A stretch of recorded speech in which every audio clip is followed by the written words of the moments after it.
Hello.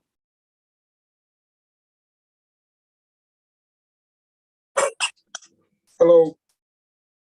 Hi, Terence. I can't see your face. I can I know. see. I'm in the kitchen. That's why. New haircut. Yes. Yeah. Yeah. I'm just grabbing some. Well, hopefully grabbing some dinner with the family. So Okay. I will see you in a bit. Hopefully. Okay. I will log out. Yeah. And then log back in. Okay. Okay. Cool. Cool. Wait. I need to make you host before that. Okay. Otherwise, it will end everyone.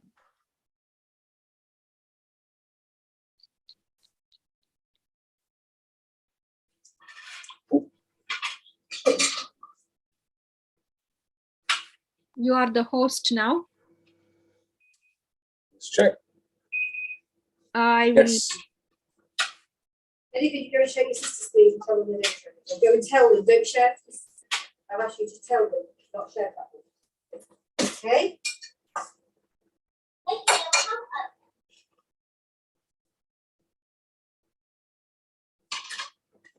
Oh, baby, I need you fell over, you darling.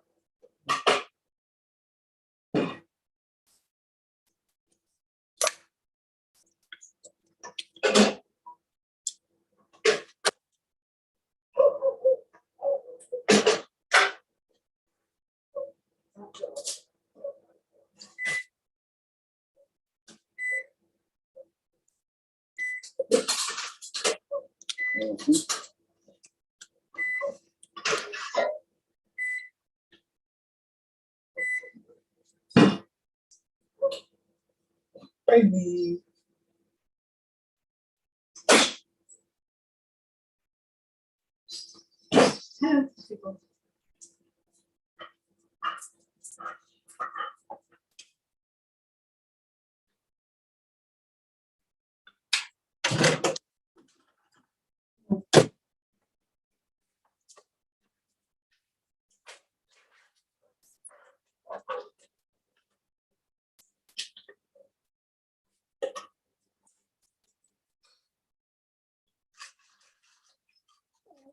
Hello. Oh. You need to talk.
Hi.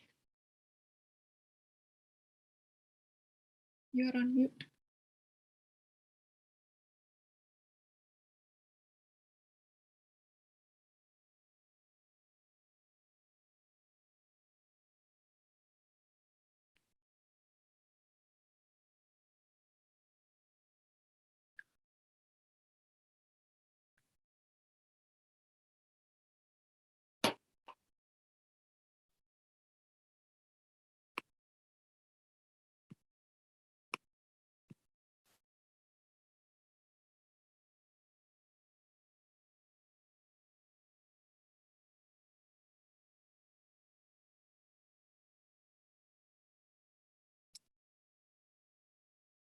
I can't hear you.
Make me host.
Should we start admitting people? That's okay. People are queuing up. Yeah. Get them in. You want to change me as a host, or are you okay to stay as host? I'm easy either way. What's going on there? Okay. You will need to set up some breakout rooms for me later on. You're going to be hosted.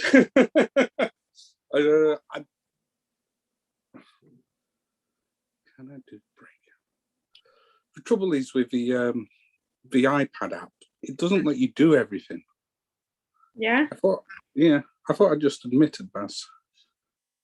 I'm in. Thank you. Okay, excellent. We're just doing some pre-prep, but we didn't want to leave you sat out in the lobby. No, that's fine. Don't worry.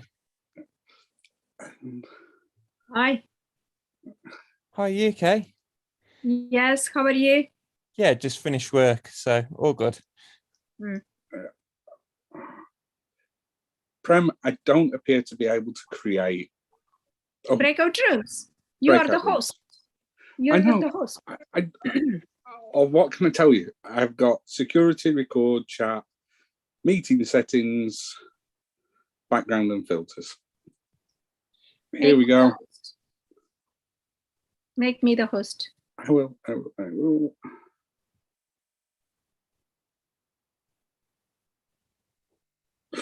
Oh, no.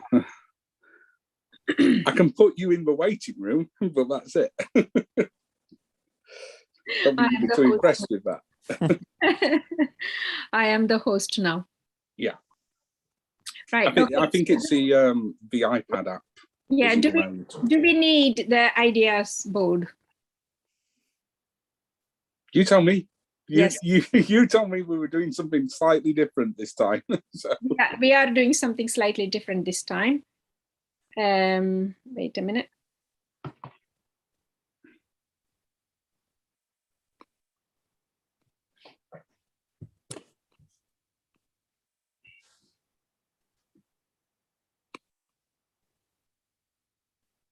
What did your family say when you had your hair cut?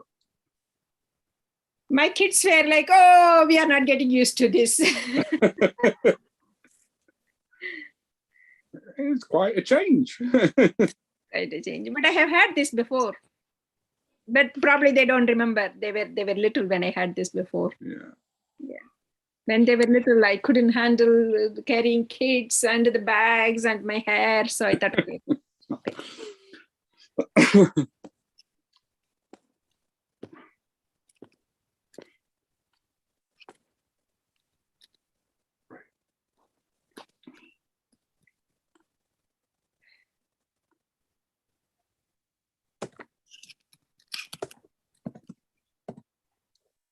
Is it 6:30? It's due to start. It is. Yeah. So I'm just an early bird. Yeah, it's not. Early bird. Yeah. I'm just checking that I've got files there and things like that. We're good. Have you been able to set up the rooms as well, that you want? I can set up the rooms depending on how many people join. Okay. I can do mural. That would work better than idea boards.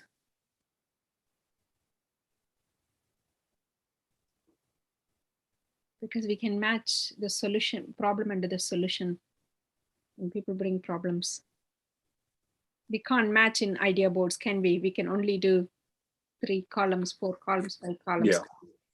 We can't match, right? Okay.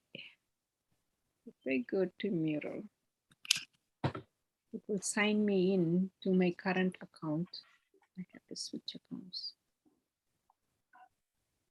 And you're live streaming to YouTube. Yes. Yes. we can cut this chat. Yeah. All the bad things I said about no. I'm expecting a little boy to run in at any moment in time because his mom's going to make him go to bed early. He's not going to be happy about it. We will see.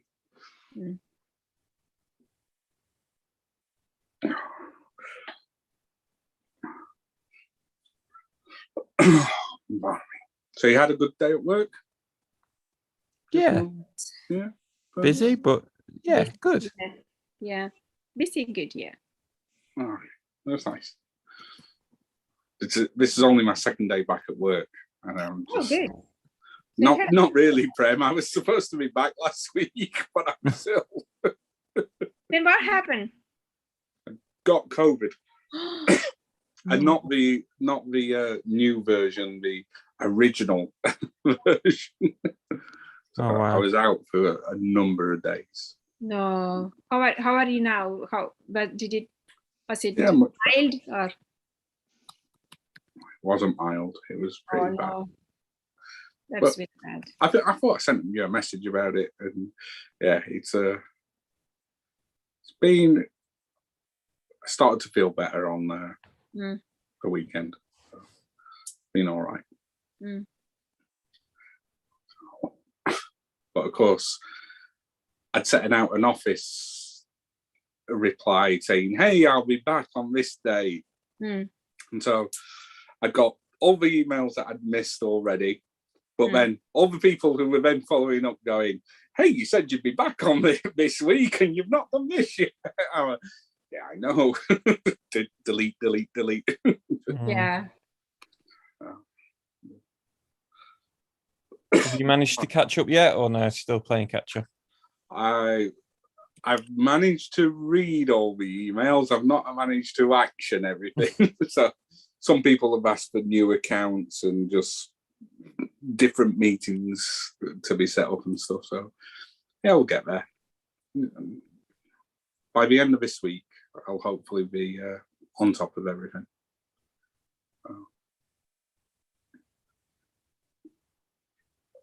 Pardon me. Have you got it set, Prem? Yes, I'm setting up the mural. Okay. Or we could get people to write in a piece of paper with themselves. Get them. Was that as well? Oh, and just put it in the chat. Yeah. Let's see. We talk to people in first few minutes. Let's see whether I have got it by now.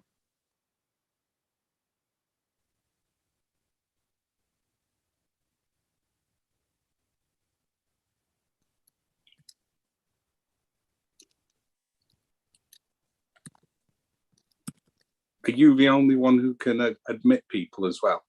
Oh. Is there a way to change that? Only if you are a host, and then give it back to me after some time. Okay. Yeah, I will swap back to you. Okay. I don't know how to change it, but I'll find out. And when you do that, well, whenever you are host or I am host, always set up the share screen for more multi participants. Yeah, multiple sharing screens, whatever that is called. Let's make it post.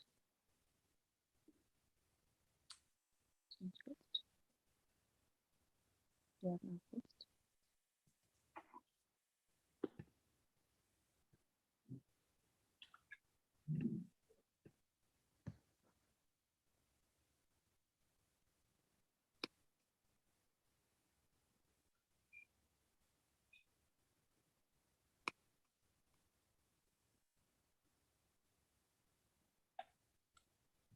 Well, that was good timing. Someone just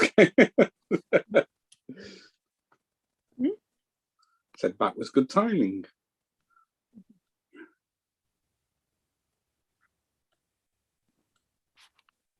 People are joining.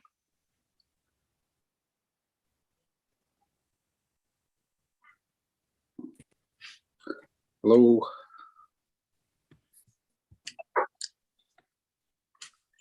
Hello, good evening. Hi, Smith. Hello. Hello. Welcome.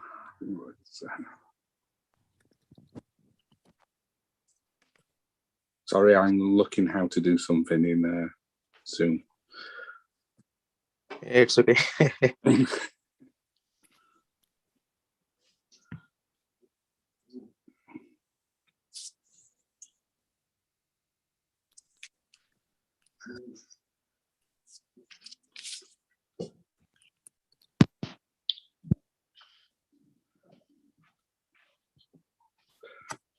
Go. I've turned my waiting room on. Hopefully.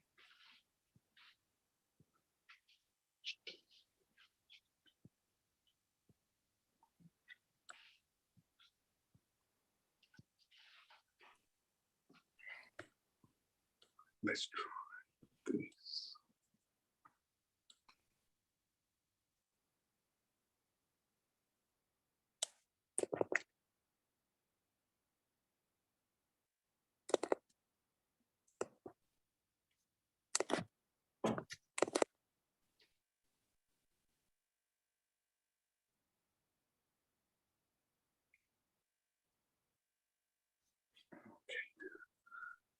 Does that show up, Prem? Yes. Yep, excellent. It should be marvelous. I'll stop sharing. Wait for a few more. Ooh.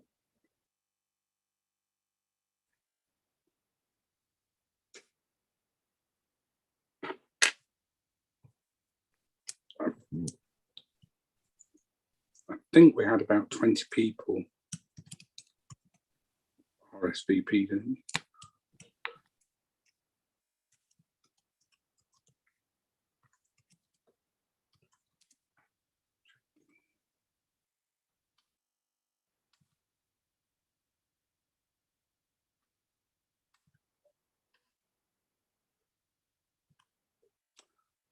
Oh, Prem, Yes. I don't know if I told you that Ben's moving roles and that I think Chloe's going to potentially take over that role. Oh, wow. I was thinking which Ben. There were a few Bens. Ben Lovett, sorry. Ben. Yeah, that's all. Yeah. And also, different organization came into my head as well. Which Ben? Okay, so Ben moving to where? Is going to look after development and QA. Okay. Oh, he's eyeing DevOps. No longer delivery. He's eyeing DevOps. He's eyeing technology transformation. Very good. Possibly. We'll see.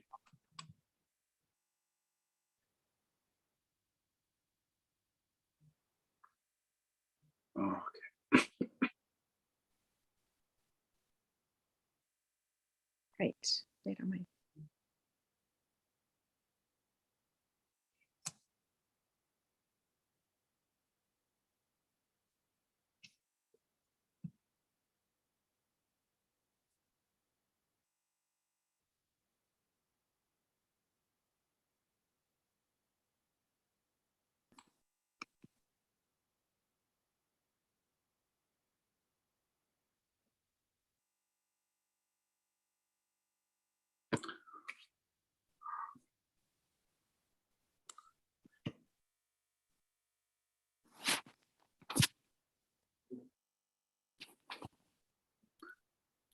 We're 5 minutes in.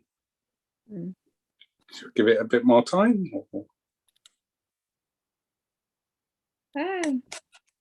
We can start. Okay. In which case, I will share my screen.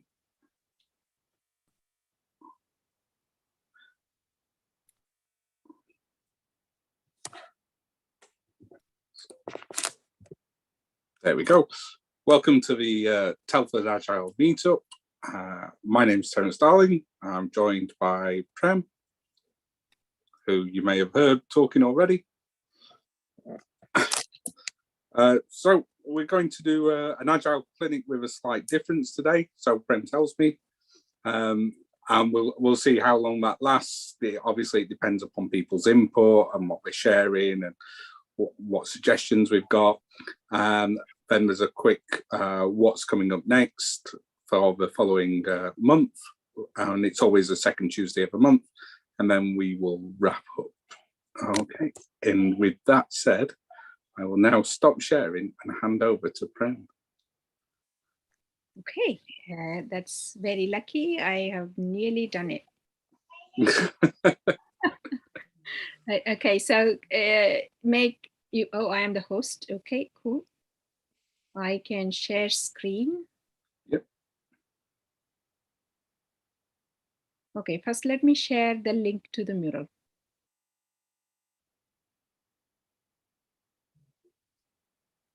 You're putting it in the chat window. Yes, I am going to.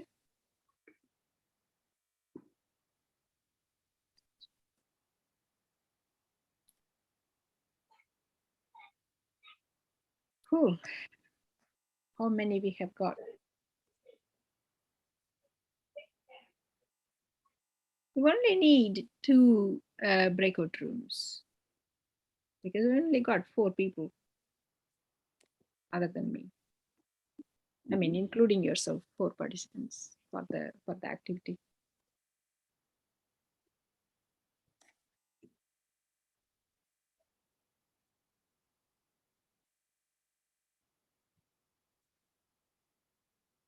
Have we joined?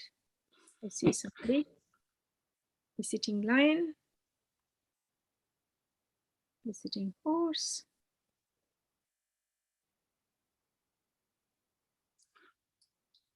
I have to get the mural app. So, You have to get mural app. yeah, it won't let me just join on iPad. Chrome or Safari, which is strange. Oh. Right, you know what? I know what I can do.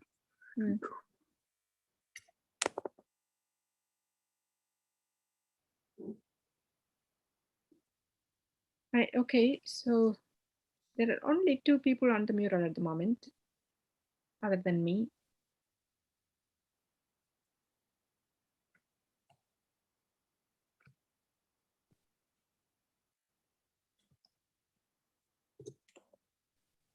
Do you want me to post if someone has joined after I have posted the link? There's the link. You can join on the mural. And many people accepted RSVP to the meetup. There are 2 Smiths.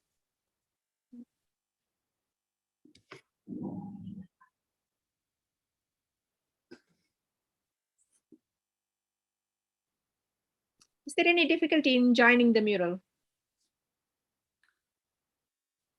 Only for me. Okay. All right, okay. So should we have a quick introduction and also ask at the same time, are they able to join the mural? Yeah. Terence, you haven't joined. Buzz, are you able to join the mural? And can you give a little introduction to yourself? Yeah, I've joined it as a guest. Okay, that's fine. Smith?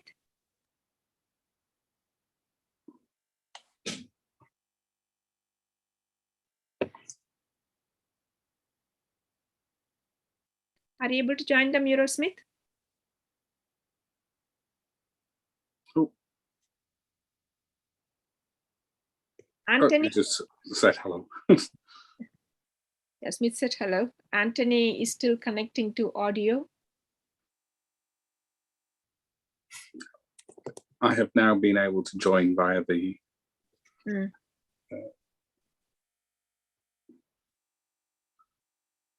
So still there are only 2 people.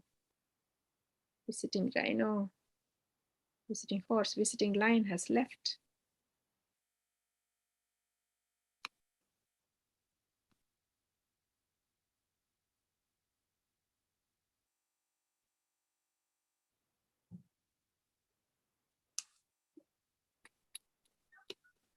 Here we go. Okay, 3 people here. Probably Smith can join. No worries at all. We'll help you what to do.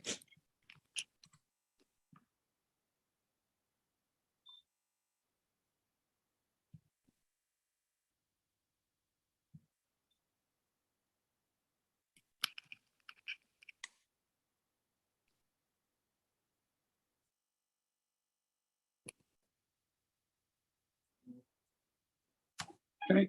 Okay, Some more. all 4 people are here. Okay, fantastic. So we usually do Agile Clinic in the lean coffee session style. But it's also, but this time we thought that we will do it with a little bit of twist, because it is unnatural for an Agile coach to give so many answers all the time. And it's in the organizations, people don't understand, and then they ask us to give solutions all the time to them.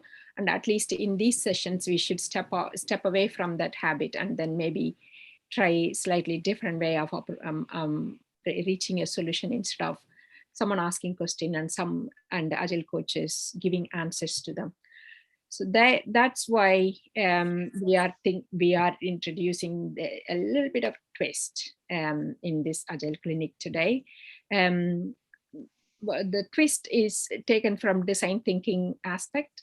It's not a complete design thinking workshop. So I will claim the disclaimer already. It is not a complete design thinking workshop. We will just take a little bit of that aspect and then try how that works out here.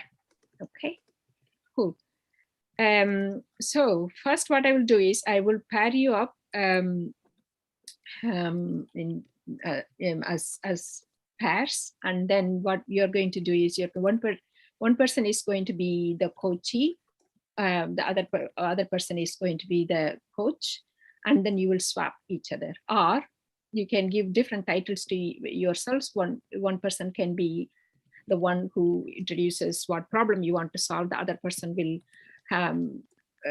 have the solution, approaching the solution in a slightly different way, and then you will swap roles, and then you will do the same thing the other way around. The other person will do the same thing. Okay, so what we will do is we all will write one problem that we want to solve for ourselves.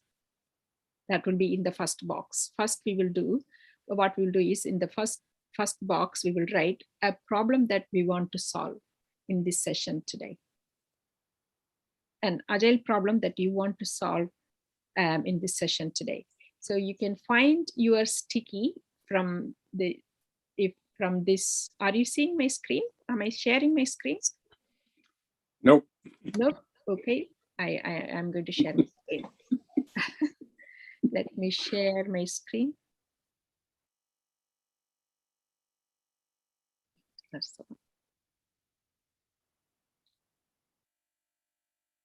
Excellent. Cool. Thank you. Right. So you can see there are few boxes I have created here, and in the first box, write your problem. Yeah. Just each person will write one problem that they want to solve in this session today, or we will attempt to solve. We may not truly solve that. We will just attempt to solve. It's just a practice session. Mm-hmm. It's like what you will take to an Agile Clinic session, and then you will write your problem, and then we will go through each problem. Yeah. So you find your sticky from this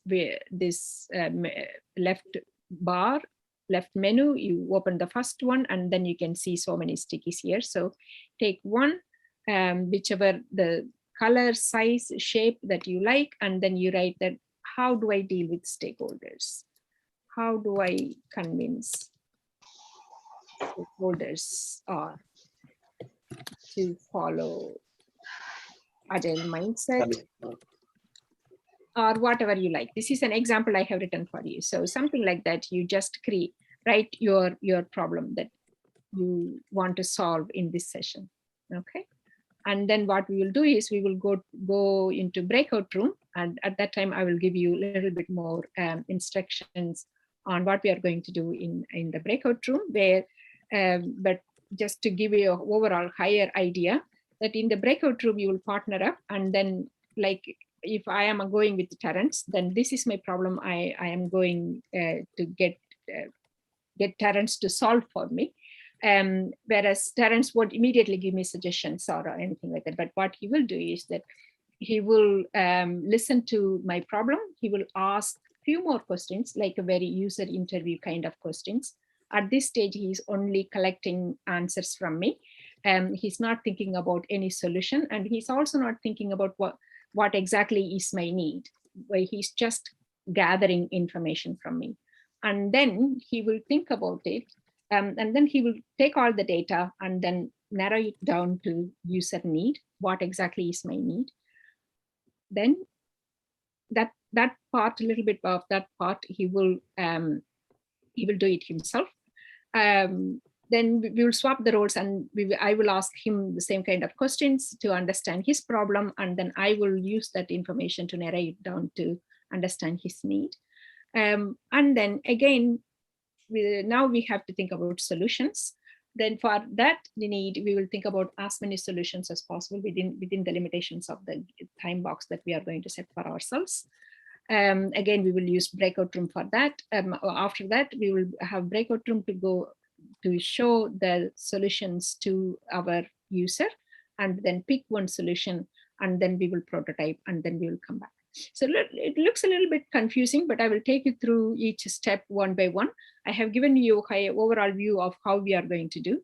So the one difference here is that we are not immediately launching into solution as soon as we hear someone saying that, how do I solve this?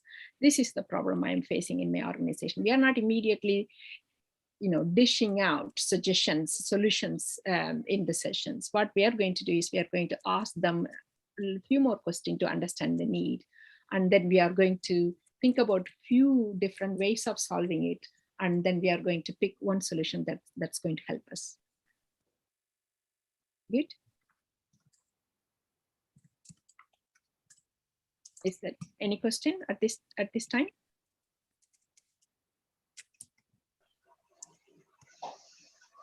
No. Just in that case, like this is the I haven't been into Agile meeting before, so Agile concept is new to me. I joined recently a company where they're working on the Agile concepts for manufacturing. So I just wanted to understand what Agile actually is. That's the reason so this is altogether very new to me, and I would like to see like what is the process you're following. So it would be difficult for me to immediately start working on any task what you're suggesting. So I would like to be a spectator in that case. Okay, no worries. So you're new to Agile, you're new to Mural, and you're new Yes. to Yeah. This is I'm a technical person, so this Agile technique is very new. I heard for the first time like a few weeks back. So I am just exploring this concept. Yeah. Okay, that's okay. So what we can do is, then we will not go into breakout rooms. We will all stay here, and then we will just work through one example. How about that? That would be really great. Yeah. Thank you. Okay, fantastic. Okay, right. So Terence and Anthony, are you both okay to write one problem each? Yeah. Yeah.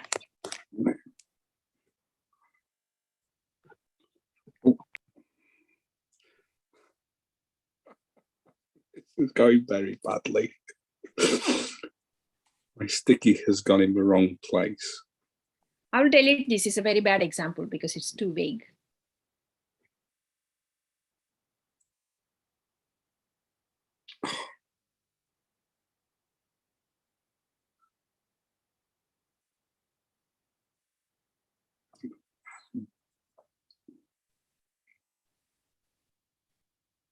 The issue is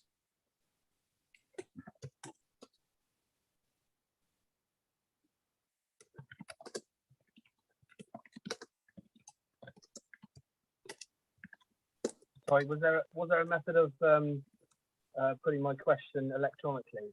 Because I'm only on a phone. Yeah. I gave the link to the mural. You have joined, haven't you? No? Is that in the chat group, is it?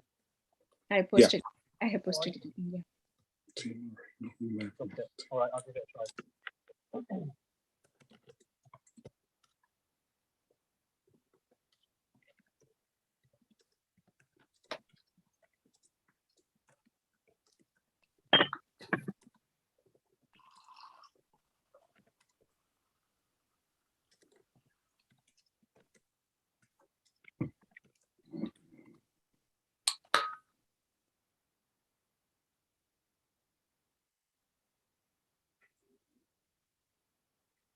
I was wondering if Terence would be able to write mine for me, because that will probably help.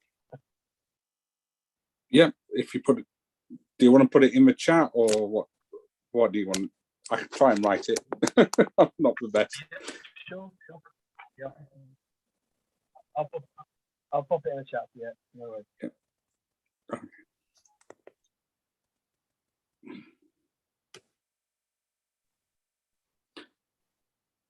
Yeah, mine has shown.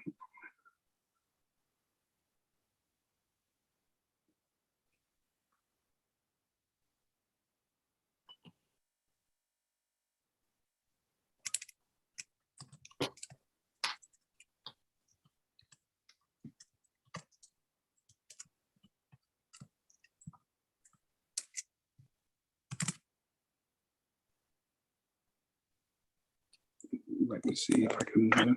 Yeah, cheers. I've got that. Thank you.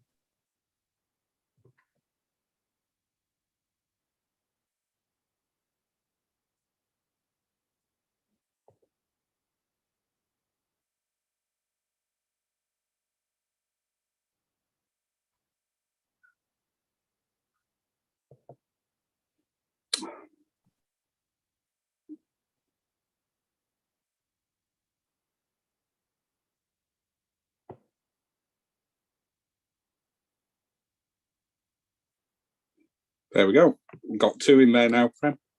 Okay, fantastic. Okay, so this time it's a little bit different from the user interview that we would do here, because the real users are not yourselves.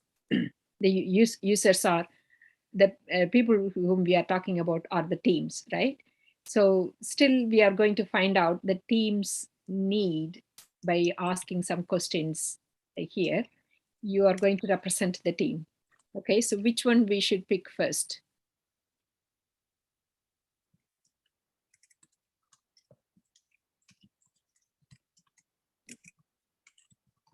Stand up or velocity? Stand-ups. Let's do the stand-up. Let's do the stand-ups. Okay. Okay. So what I'm going to do is I'm going to ask 5 why questions. Maybe I will change the question a little bit in between.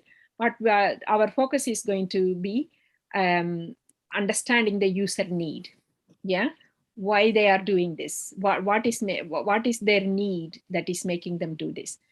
We are not going to immediately write down in terms of need. We are just going to drill down like 5 whys, root cause kind of thing. Okay.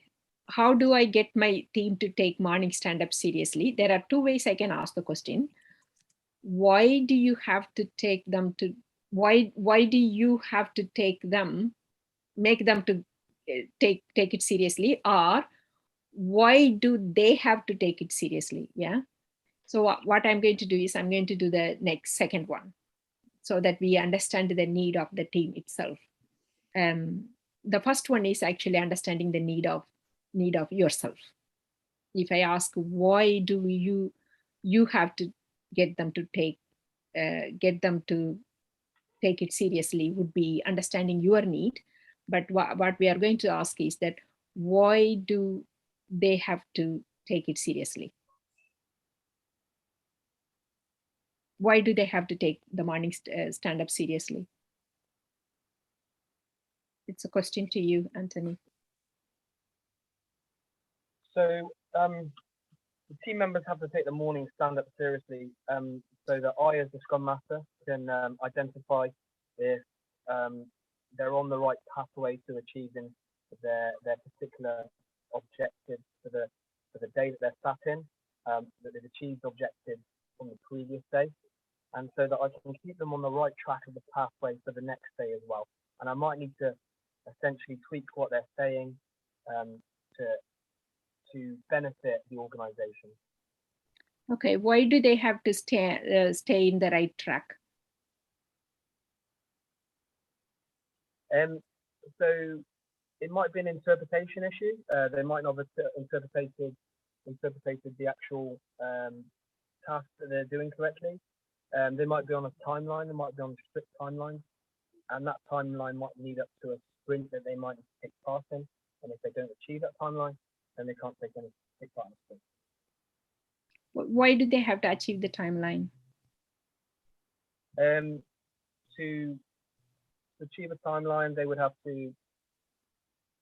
Why do they have to achieve the timeline? Why? Because they'll probably get another task straight after that timeline. Sorry, can you say it a little bit louder? Yeah, they'll probably have another task quite quickly after that, once that timeline is finished. And also, they might have to. Yeah, the Scrum Master might want to push them into another direction. Why would the Scrum Master push them to another direction? So that they can focus on another area of the project, so they can meet the intent of the organization and keep to the timeline, so that a product is then completed and then it can be passed to the engineers, for example.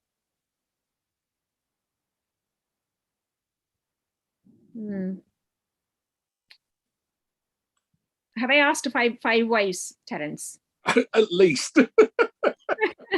I hate the 5 whys. It Yes. feels like you're machine gunning someone. And why?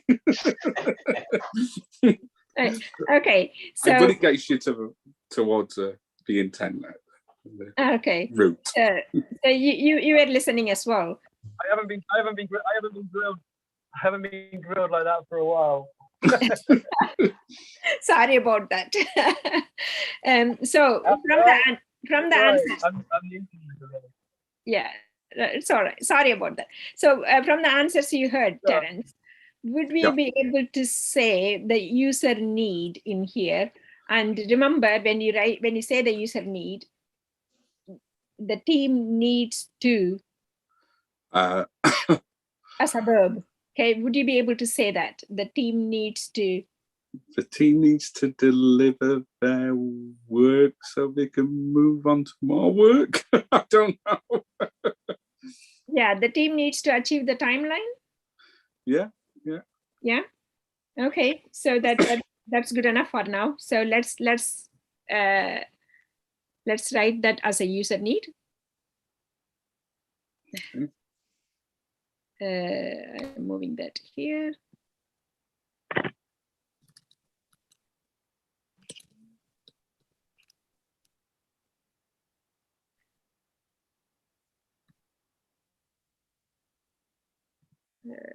Change the color to that.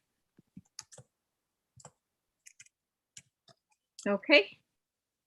What do you think? Does that look good, Anthony? Does it sound right? The team needs to achieve their timeline.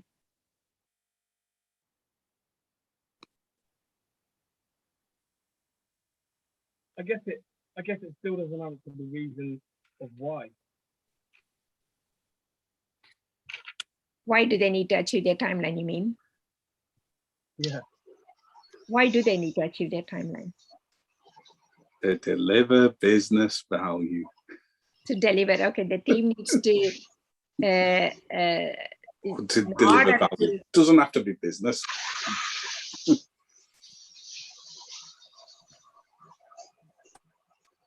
Does that sound right? Perfect. Okay, fantastic. Okay, so that's the user need. Now we are going to look for solution for this. Okay, so this is the symptom this is the problem we are trying to solve, and this is the user need underneath. Now we are going to come up with at least 2 solutions by each of us.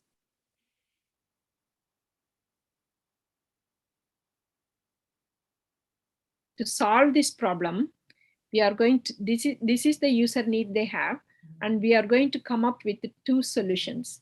It doesn't have to straight away addressing the stand-up problem, but it will address the user need problem.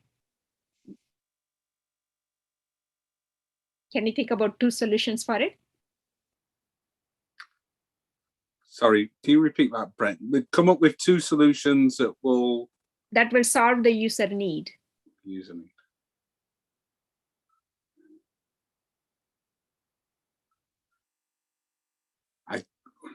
One thing might be, sorry, is this open to everyone? Yes, it is open to everyone. Yes, yes. I guess one approach could be to explain to the team about why having a morning stand-up would help them achieve their timeline. All right. Okay. So can you put it on the post-it here? So there is one thing I would like to give you here. You don't have to straight away address the stand-up problem. You can give a solution that may be out of the box. It could be completely addressing something different, but essentially solves the user need. So you can do that as well. It can be very different.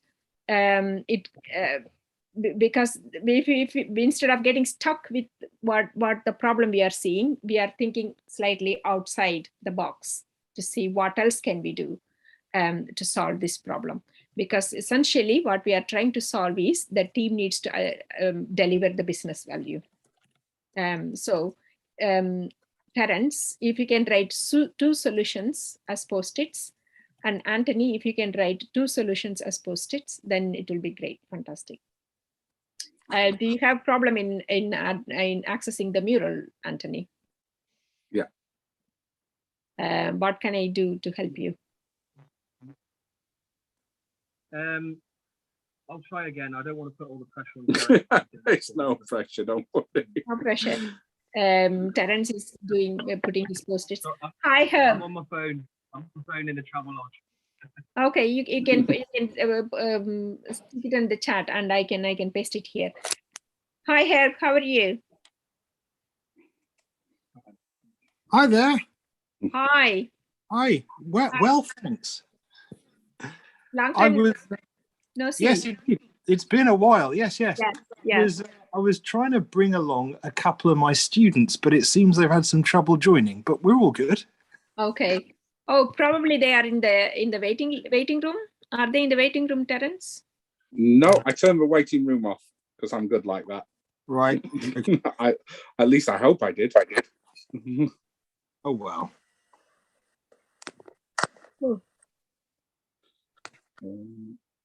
What was I wanting to Okay, write? so you are putting your solutions here in the second box, right? Yeah. Okay, so you have got the 1 solution here. And can you think about another solution which is completely out of the box, completely different, innovative, something new, something different?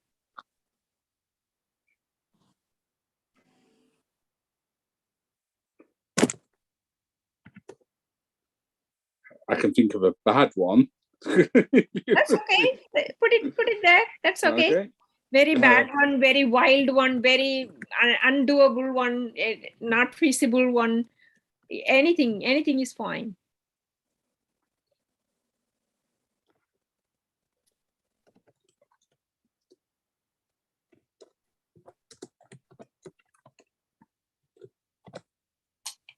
Can I suggest one?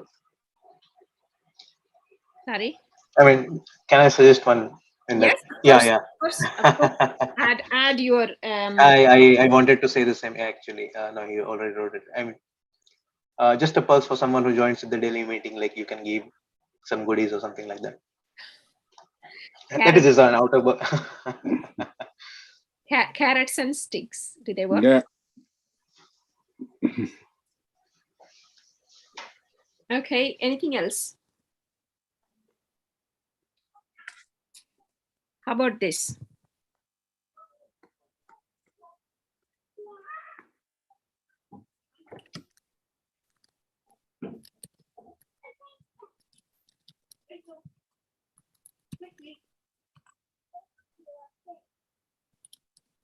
Yeah, that's one that I've just said to Darren.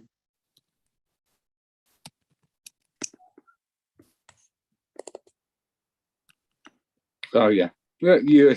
Sorry, Anthony, I'm slow at that.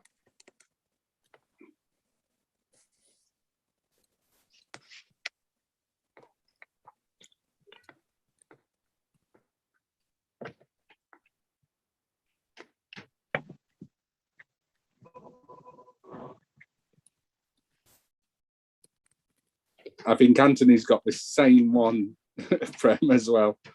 There we go.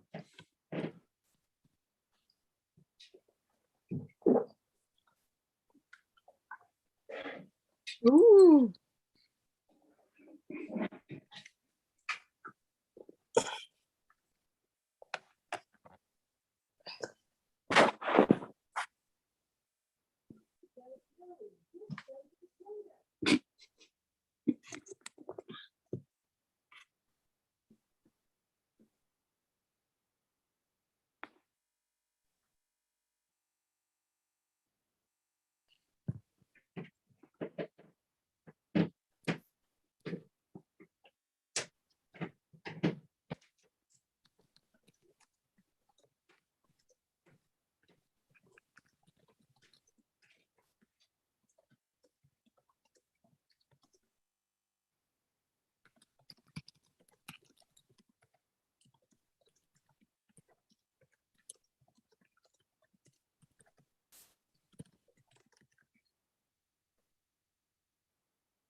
Are we good with the solutions?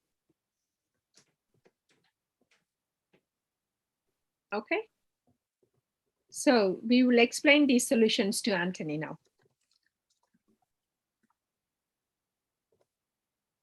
Okay, so Terence and I have got similar kind of ideas. No, that's not my idea. That's Anthony's idea. That's Anthony's idea. What if we totally removed the stand-up? Okay, so Anthony and I have got similar kind of ideas.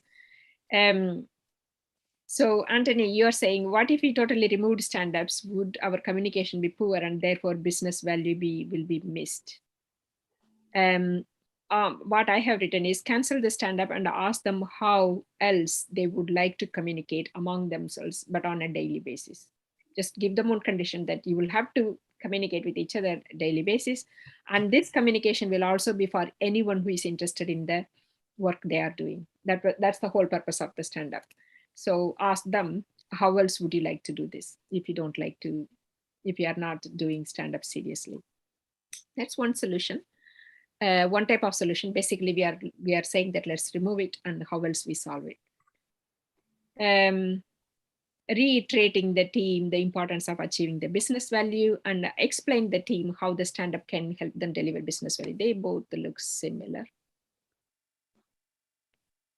Okay, that's one solution. Reward the team. Smith also said he also had same kind of idea. Reward the team for meeting the delivery timeline donuts. That is one solution. I also got another solution here. Run an anti-problem workshop. Have you run an anti-problem workshop?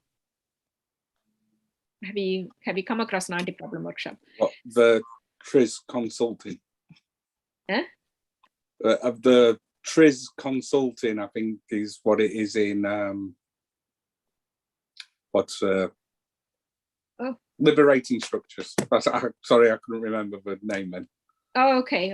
I will look up. There are so many of them, isn't it? Yeah.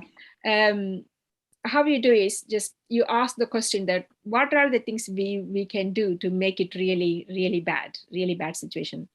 For example, I went for an interview once, and one of the when it was an anti-problem question asked to me that what will you do to get yourself fired in the first month of you joining here? Yeah, what are the things that you will do? Your target is you should get yourself under the entire team fired in 1 month's time after you join here.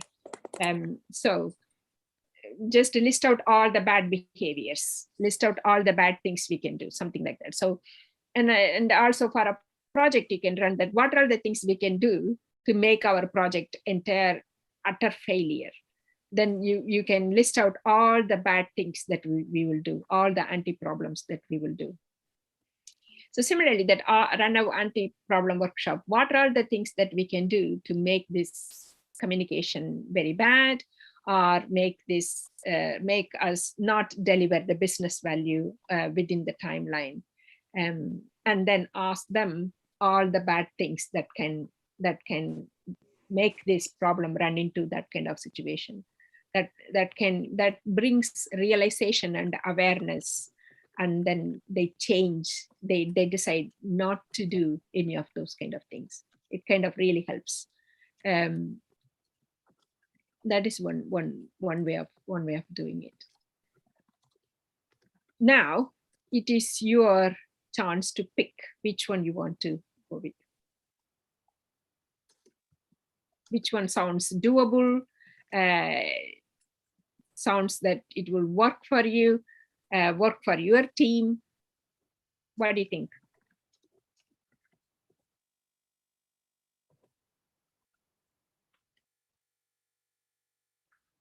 Pick one, did you say? Yeah, pick one. Over to you, Anthony. Anthony, yes. Pressure.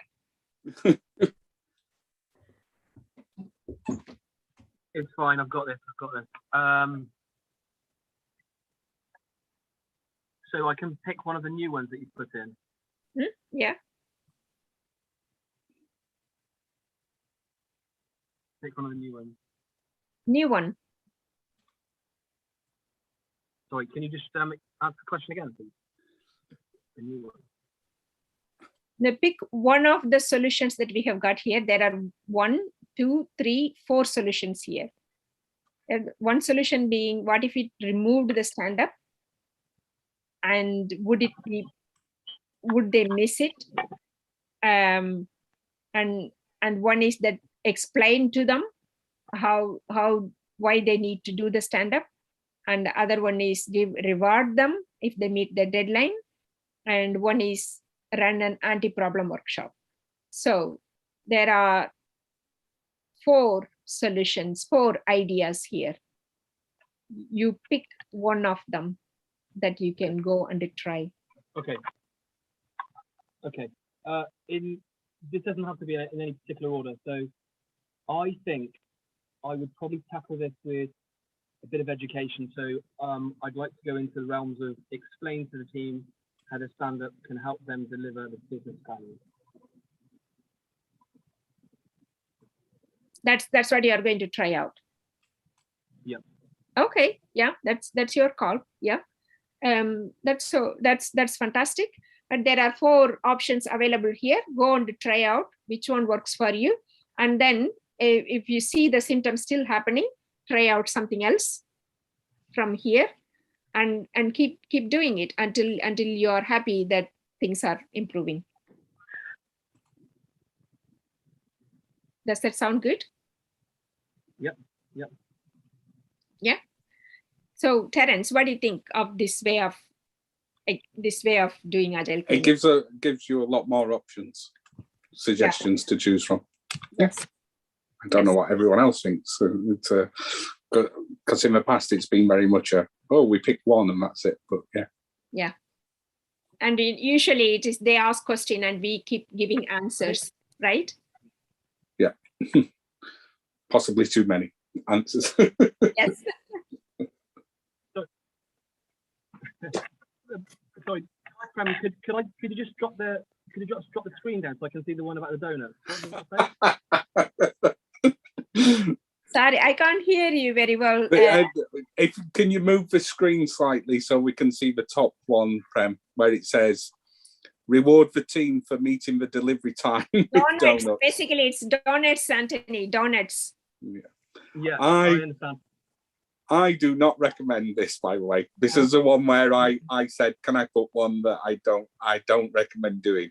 And the reason is I have fallen into this trap really early on, that the team then expects donuts all the time, to a point of, oh, well, we didn't get donuts this week. Why not? Yeah. And, it's no longer a motivator. Don't get me wrong, it's nice to just turn up with donuts now and again for no reason whatsoever. But try not to link it to a performance thing, because it does become the carrot and stick sort of thing. It just doesn't work. The only Can Can I offer a variation on that one? Yeah, we've got a couple of people wanting to put. Who wants to go first? Sadaf? Oh no, he's just gone on mute. Oh, sorry. Sorry. Yeah. Hi there. Hi. No, I was going to say about the donuts. The only I do that sometimes, but only when we've had a really, really sort of hard month. We've done a lot of different hard projects, and we've managed to deliver them more or less on time. So yeah, it's like a once in a while treat, but they have to really work hard to earn it. But that's a celebration, isn't it? Celebration is a separate thing. Yeah. Yeah. Celebration is a separate thing. Yeah. Did someone else have a comment on the donuts as well? I did. Go on. I mean, donuts every day is maybe a bit heavy duty. I can imagine not everyone thanking you for donuts every day. One question I think was maybe in there with the ones at the beginning, about why they don't take it seriously, and that'd be interesting to understand. So there's an understanding that you have about why it needs to happen that they don't share, and it would be interesting to understand where they diverge. One of the things you sometimes see is, I mean, how many people are at the meeting? Yeah, we did that why questions in the beginning. Probably you joined a bit late. I joined a bit late. Yeah. In terms of it, but this is a question that I actually had today with my team. It's really interesting that I logged on and this is the one thing that popped up. It's the first thing that I was trying to sort out this morning, and I was just really interested in your answers. I think I might give all these a bit of a go tomorrow. Yeah. Success then, yes. I was trying to get my team to do it, and they were all like, no, every day is too much, we don't have time. Yeah. So we did that why 5 whys with Anthony, and we tired him out of that. There is something else there, which is it says people also bring their past experiences to when maybe they've had a stand-up which hasn't been run very well.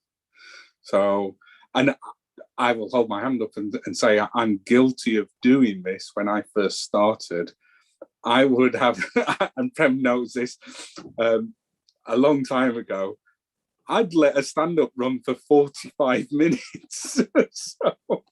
So you can imagine people are like, I don't want to attend a stand-up for 45 minutes. I don't want to be stood up for that long, but also it goes against what the guides say potentially as well. And you can understand why people then question, why do we need to have that stand-up every day if it's not short and to the point of planning what the team's doing?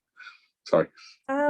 one thing we managed to do today, I mean, I don't know what you guys think, whether actually this is going to work or not, is that I just got my developers to send me a quick couple of lines to say what they're working on today, and then that keeps me informed of what is going on that day. But that stops everybody being involved for 10-15 minutes every day in the stand-up. I don't know if this is going to work or not, to be honest. Add your thoughts here, Sadaf. Am I saying your name correct? Yeah, can I write on here? Yes, of course. Oh, Yep. okay, cool. Wow. How do I do that? In the chat. Yeah. Hopefully. Oh, in the chat. Oh, I can write in chat. No, In I the have chat, given there's you a link. link. I have given you link in the chat. You join the mural and Oh, then yeah. okay. Oh, wow. Cool. Oh, okay, cool. Thanks. Yeah.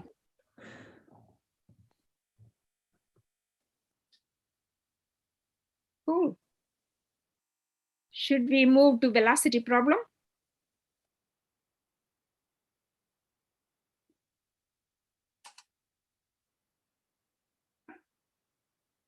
I'll move yours down a little bit down so that we use the space.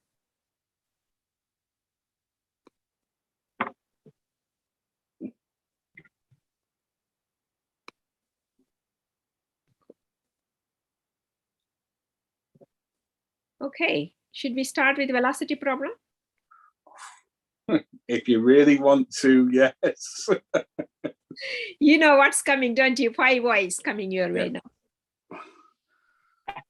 So why are the team ignoring their velocity?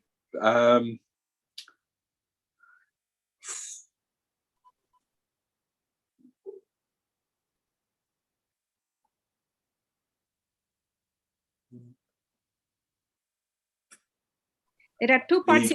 Yeah, you have written 2 parts in here. Why they are ignoring, why they are taking more work. Which one you want to go with?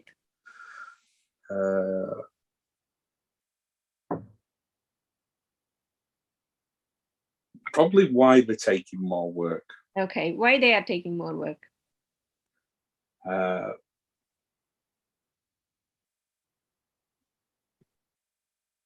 Because they don't see the benefit of limiting their work in progress. Why they don't see the benefit of limiting work in progress? Because they're never managing to finish anything anyway. Or that's not true. They don't hold themselves accountable to the sprint. Why they don't hold themselves accountable to the sprint?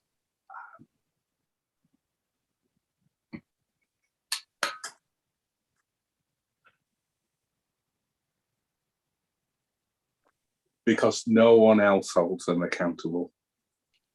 Why no one else is accountable to the sprint? No one is there to hold them accountable. Yeah, because they're not being fully transparent with everyone. Why they are not transparent with everyone? Because they want to be seen to be making progress even when they're not making progress. Do you want me to go further, Whys? Do we have a need here? Do we have a need? The need is for them to... They need to look as though they are making progress. Does it sound good? It doesn't really reach the root cause. It's a real difficult one. This is something I'm really struggling with this particular team, especially because they're non-techie. They're not developers. They're just a team of managers. Yeah. But does it give you a little bit of empathy? Like they need to look as though they are making progress. Actually, it's not that they need to look, they actually need to make progress. they True. do need to make progress. They have got a goal that they're aiming towards. True. Okay, so should we go further few whys? Would that help? You can try. I'm not sure if I've got the answers. Yeah, it's because we are giving proxy answers, aren't we? Because we are not really talking to the real users. We probably, if we talk to them and try to probably not asking 5 whys, but asking slightly different questions, but effective questions, so that we understand their need, then it would help, wouldn't it? Yeah,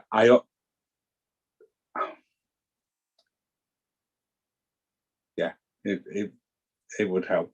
There's definitely a case of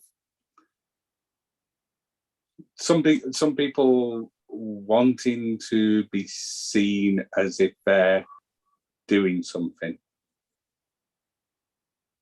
or doing more than the person next to them.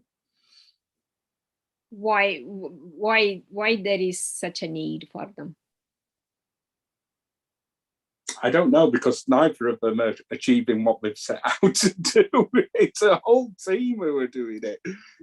I'd understand it if it was one person who's trying to impress other people, but the whole team, or even it's funny, it happened today. They had planning, and I even said to the person, "Are you sure you're able to complete all of that work within 2 weeks? Because you've taken a lot in." And their response was, "I'm setting myself a challenge." And those words also tell me that they see the work as belonging to individuals rather than belonging to the team. What is their motivation behind it?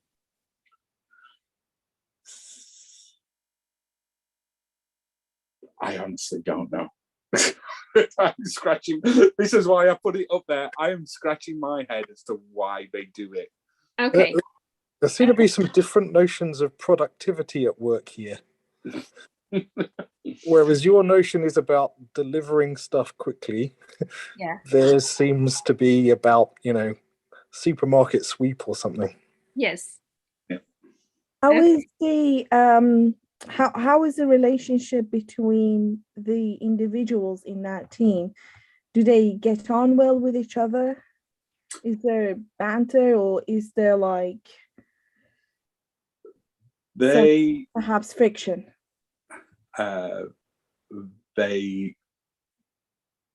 In general, they all get on together. But they all have different managers, and they all work for different departments. So, but yeah, they tend to get on fairly well. But there's one particular person who, every time we're doing, I'm going off slightly off topic now. Every time we do a stand-up, that person will sort of say, I've got no capacity today to be involved in this or to bring anything forward. And when you do a stand-up, they try to talk about not just the next that particular day and aiming towards a goal, but they tend to talk about, this is what I'm going to do in the next week or the next couple of days. And when you try to limit them to, oh, thanks for letting us know that, but what is it that you're hoping to have achieved by the end of today? They don't want to answer that question because they feel like they're then committed to something, which is strange because they don't get, no one's coming and telling them off or anything like that. Is it possible that their managers are setting, because they're part of different teams, that they are being set different goals, like very different KPIs, and sort of unfortunately creates a bit of a competition Not necessarily between them, but maybe just to meet those standards. Yeah, there's definitely that possibility. It's a good call. The other thing I could think of from my own experience is that if a team is not hitting their velocity, can't talk anymore, it's either they're not being challenged enough or they're being too challenged. It's too much work or it's too little and they're getting bored. Which makes it difficult, even more so for you, because they're all from different teams and you need to sort of... I don't think anyone's bored. And I've done this, I've tried to take multiple approaches of I'll just talk to them about it, or I'll be subtle about it, but say, hey, look, we managed to complete all this, but there still seems to be a lot in the to-do column which we never actually started anything on. Why do you think that is? And some of the team members will quite openly say, because we took too much stuff in. You say, oh, okay, well, that's a really good point. Let's remember that when we're doing planning after lunch. And then it's like they have amnesia at lunchtime, and we come into planning and they still go, yeah, we'll take all of this in. But it's very strange. Sorry, Prem. That's all right. Do you think we can arrive at a need?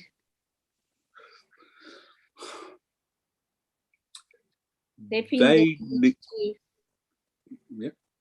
yeah, it has to come like they feel the need to, they need to. What? Do you think we are able to arrive at a need? They need to feel like they're doing lots of work.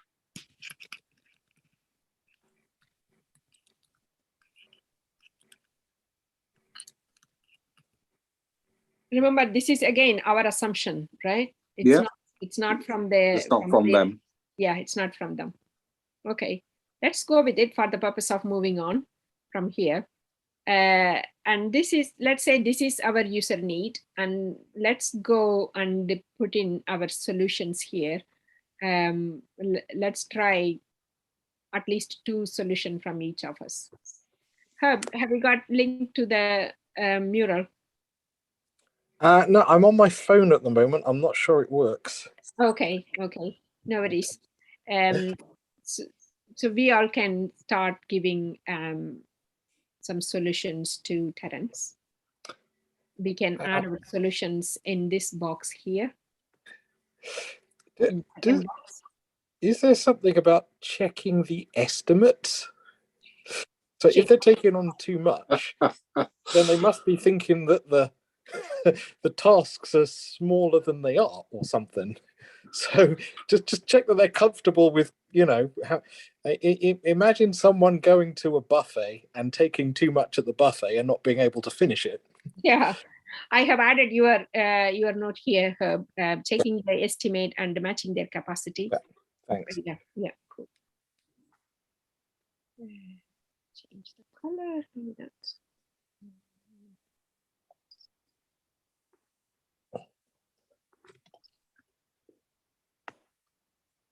Should I do a second one? Or? Yeah. Okay. It's just not understanding the project overall. I think what Terence was saying, if they prioritized the project moving forwards instead of themselves doing work, we'd get much snappier delivery of basic things.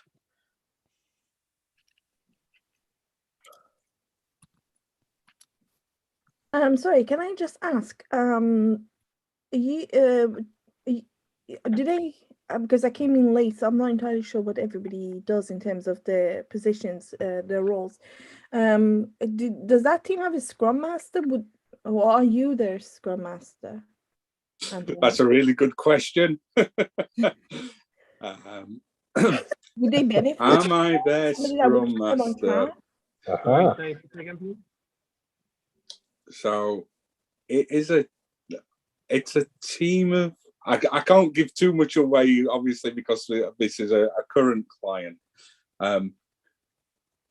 It is a team of managers who are trying to change their ways of working.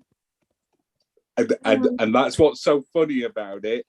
The fact that they're trying to change the ways of working for lots of people, potentially, but can't change their own ways of working, even when the evidence is provided to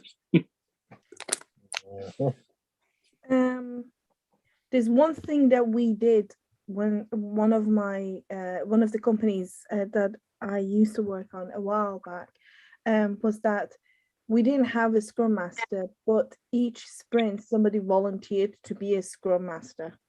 Mhm. I'll just put that down there if that makes sense. Yeah.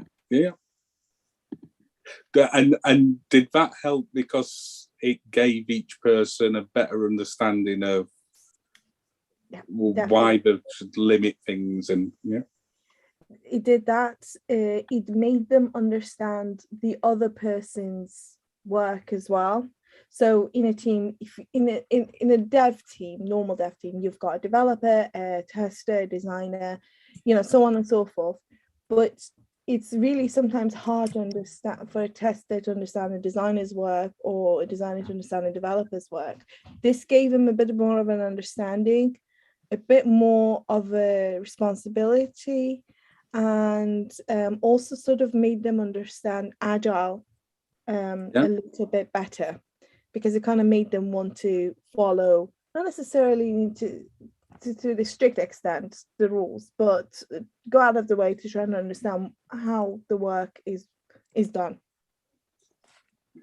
Sounds good.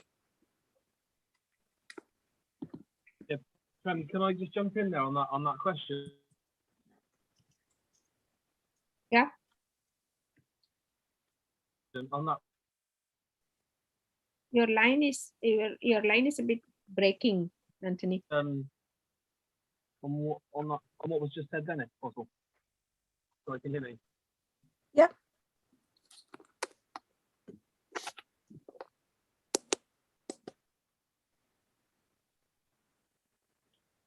Can you say it again?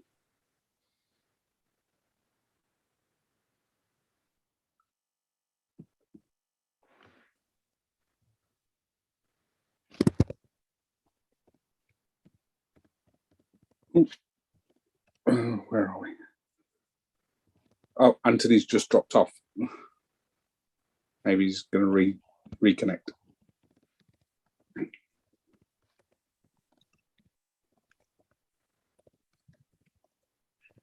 I have got some answers for you, some solutions for you. Mm-hmm. Okay. You did hear a couple of solutions by Herb, right? Yeah. Yeah. One is check the estimate and match the capacity. The other one is prioritization. They are not understanding the project overall. If they prioritize the project, then it will be snappier. I have got 3 solutions for you. One is cancel the planning for one iteration, one sprint, and ask them to carry on working the carryover from the previous sprint until it is cleared. That could be really dangerous. That's one solution. That's out of the box. Yeah. Out of the box. Yeah, that's the whole point of being here. Set a failure mechanism for each iteration so that they understand the failure. It's a feedback. It's a feedback information for their behavior. It's a behavioral feedback. Okay. I have got one other solution. Rotate the ownership of reaching goal for every iteration. Every time, ask someone to take the ownership, that now this time you are the owner for getting everyone to reach the goal. Yeah. Yeah, and rotate that every time. Yeah. So that is one solution. There are three more solutions here. Possible Scrum Master volunteer. Be a dictator and limit them to X number of points and tasks. Like that. Set up a meeting and get them to come up with the possible reasons as to why they don't meet velocity and what is the solution to their problem. Could I add a mischievous one? Yeah. Yeah. The person who has the most left over has to buy the donuts for everyone. Now, that last one, what is the solution to their problem? This is only valid if they actually see it as a problem, which I don't think they do. Mhm. One tactic so these are great, and I'm probably going to end up using all of these with this particular team. My one tactic that I've got left in my back pocket for next week is I'm going to ask them how would they feel if this was one of the delivery teams, the software delivery teams, if the software delivery team had promised them that they were going to, let's say, deliver 20 story points, but had only ever managed to deliver 10 story points, but consistently told everyone, we're going to achieve this 20 story points every sprint, but only ever managed to do half the work. How would they feel about paying for that team, and what would it make them feel about? But it's, instead of saying points, can it say 20 items? Yeah, items. It is actually items. It is, because I think someone put about estimates. This particular team believe that they don't need to estimate either.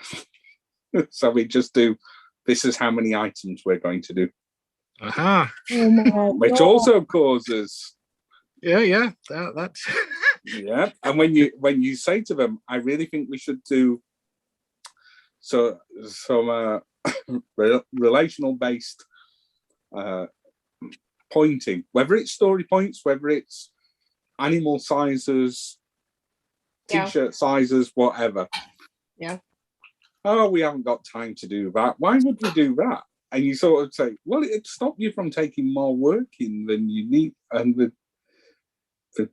but we do that anyway. Yeah.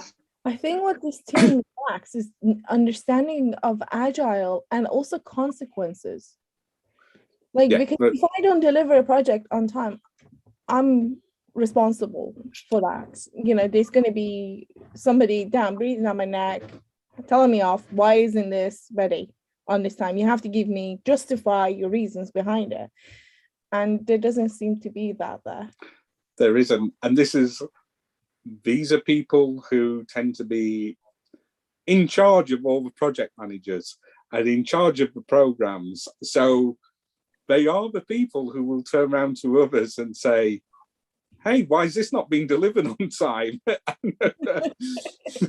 But it's as if the rules do not apply to them. Well- What does the client think? They are the client. Oh, right. almost that was the thing I was thinking. Now you've explained, when you have a lot of people who are usually in charge, they're often keen not to take charge over other people who are usually in charge, unless they have permission. It's like you have a group of conductors. Nobody wants to stand up and go, well, I'm going to conduct the conductors. Yeah. So maybe there's a, you know, they don't feel like they have permission to hold themselves to account. See what I mean? That's a good point. Yeah. Can I ask you, Terence, if you I know you mentioned that you might try out a few things, but which one would you pick to try out first? Can you just scroll up?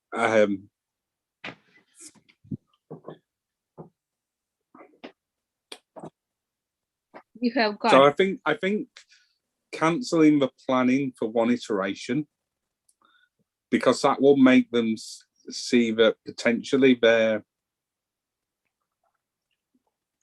because they've taken so much in, and asking them, you know, I imagine they still wouldn't complete everything. This is what I find. So I think that could really, I think it could really highlight the issue. I still don't know whether they would change their behavior. Yeah, even if it's been highlighted, whether it would change the actual behavior. There's a risk to that as well, that if you do it once, they think they can do it again. Well, yeah, If you can't tell them, if you can't tell them otherwise, or what role capacity and such, then they may just go ahead and take that and just do whatever they want with it. True. It is a risk. I mean, you've had this conversation with them, right? Yes. they do know that they're trying to, you know, they do know the name of the game is finish everything you say you're going to finish. Finish before you start anything new. That's also the mantra which is being consistently driven to them every morning. and so how do they think they're doing? Giving themselves marks out of 10. Yeah, they think they're doing great. Yeah. They think that they are succeeding with all the battles, and that it's amazing that they've managed to make even this much progress. Yeah. Yeah. There's a deeper chat waiting to happen there, I feel. Lovely to meet you all. I'm going to drop out. Carry on chatting. No, carry on chatting, and Terence will finish with the announcement to the next meetup and everything later. Carry on chatting about it, and I'm going to drop off because I have an early start tomorrow morning. You need to make me host. Oh yes, I will change you as the host. Where are you? There you go.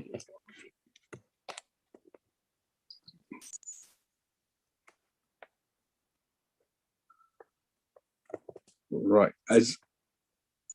Thank you. So has anyone got another topic they would like to raise potentially? Yeah, thank you everyone. See you next time. Thanks, Prem.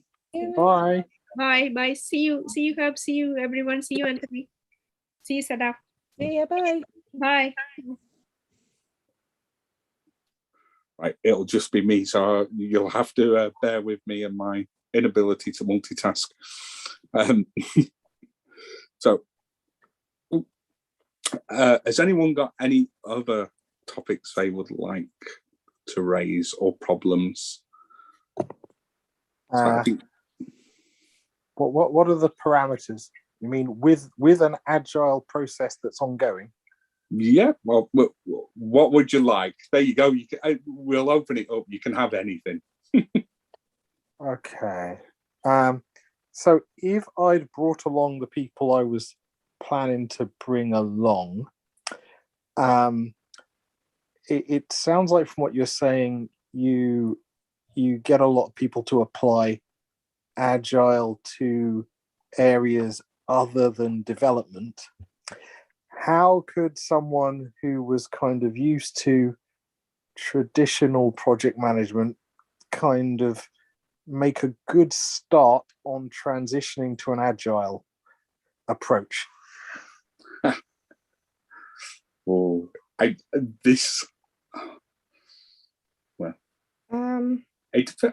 would.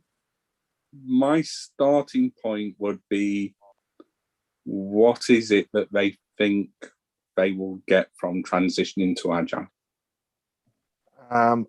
I think it is really just a different language or a different approach around project delivery. Okay.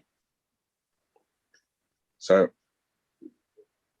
if they're going to be happy with that, then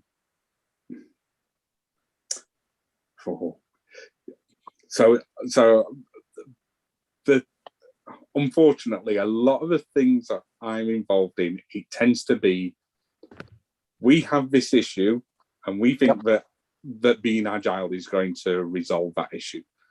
Yeah. The reality of it is 9 times out of 10, it just really highlights what the issues are as opposed to resolving them. And the transformation piece is identifying those issues and then negating them and getting them out of the way. And that is the bit that actually transforms the either the business unit or the organization or the development team. Yeah. And it could be anything. It could be, oh, we want to release 10 times a day, but if we did that, we'd have to raise a change request 2 weeks in advance. Yeah, something silly like that. And you're like, well, we can see where the issues is there. What happens if you didn't raise a change request, or what would we need to do? And removing that blocker is a thing that makes them change. So you're saying these people have worked in traditional project management methods, but they want to change to become agile. Yeah. And Or what would the first step? they'd like to use the agile approach. Okay, I will open it. Obviously, what do other people think would be a good approach for Herbert's students? I'm guessing. Where I used to work, we used to use waterfall mostly as an approach, or there was practically no approach. The closest one was waterfall. And then we ended up merging with this other company who was very much into Agile and Scrum. The first thing that they did was to sort of like make us understand why that was beneficial to the work that we had coming in and the work that we were already doing. Once I think everybody understood that it would make life a lot easier. A lot more people were more enthusiastic and on board with doing it. And then the second thing that we had, they brought somebody in and they went through, not in necessarily in depth, like no certification or anything like that, but like a day of workshop and getting everybody involved and trying to understand what Agile is, how it all works, what we will be doing going forward and such. So everyone was on the same level of understanding of what was required and what the new approach was going to be. I think the main thing that brought people around was that they got involved in it. And that's why they wanted to do it. They were excited about it. Has anyone else got a different approach or something to add? I actually have a question to ask the last speaker. I just wanted to know, how difficult was it for the team to transition? Were they still going back to some of the old way of working, or it was smooth sailing? I think that's a good question. I think the main reason behind it was that the old way of working, the company was transitioning from legacy systems into new systems by merging into an existing company. So one thing was that we were no longer going to be using our old systems, that was all changing. So it felt like the right time to change our approach as well.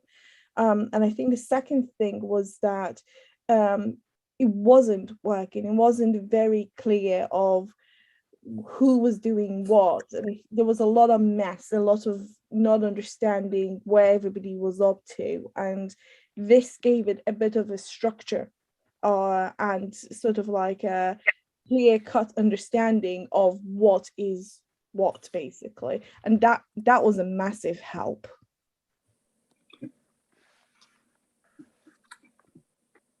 Thank you. Anybody else?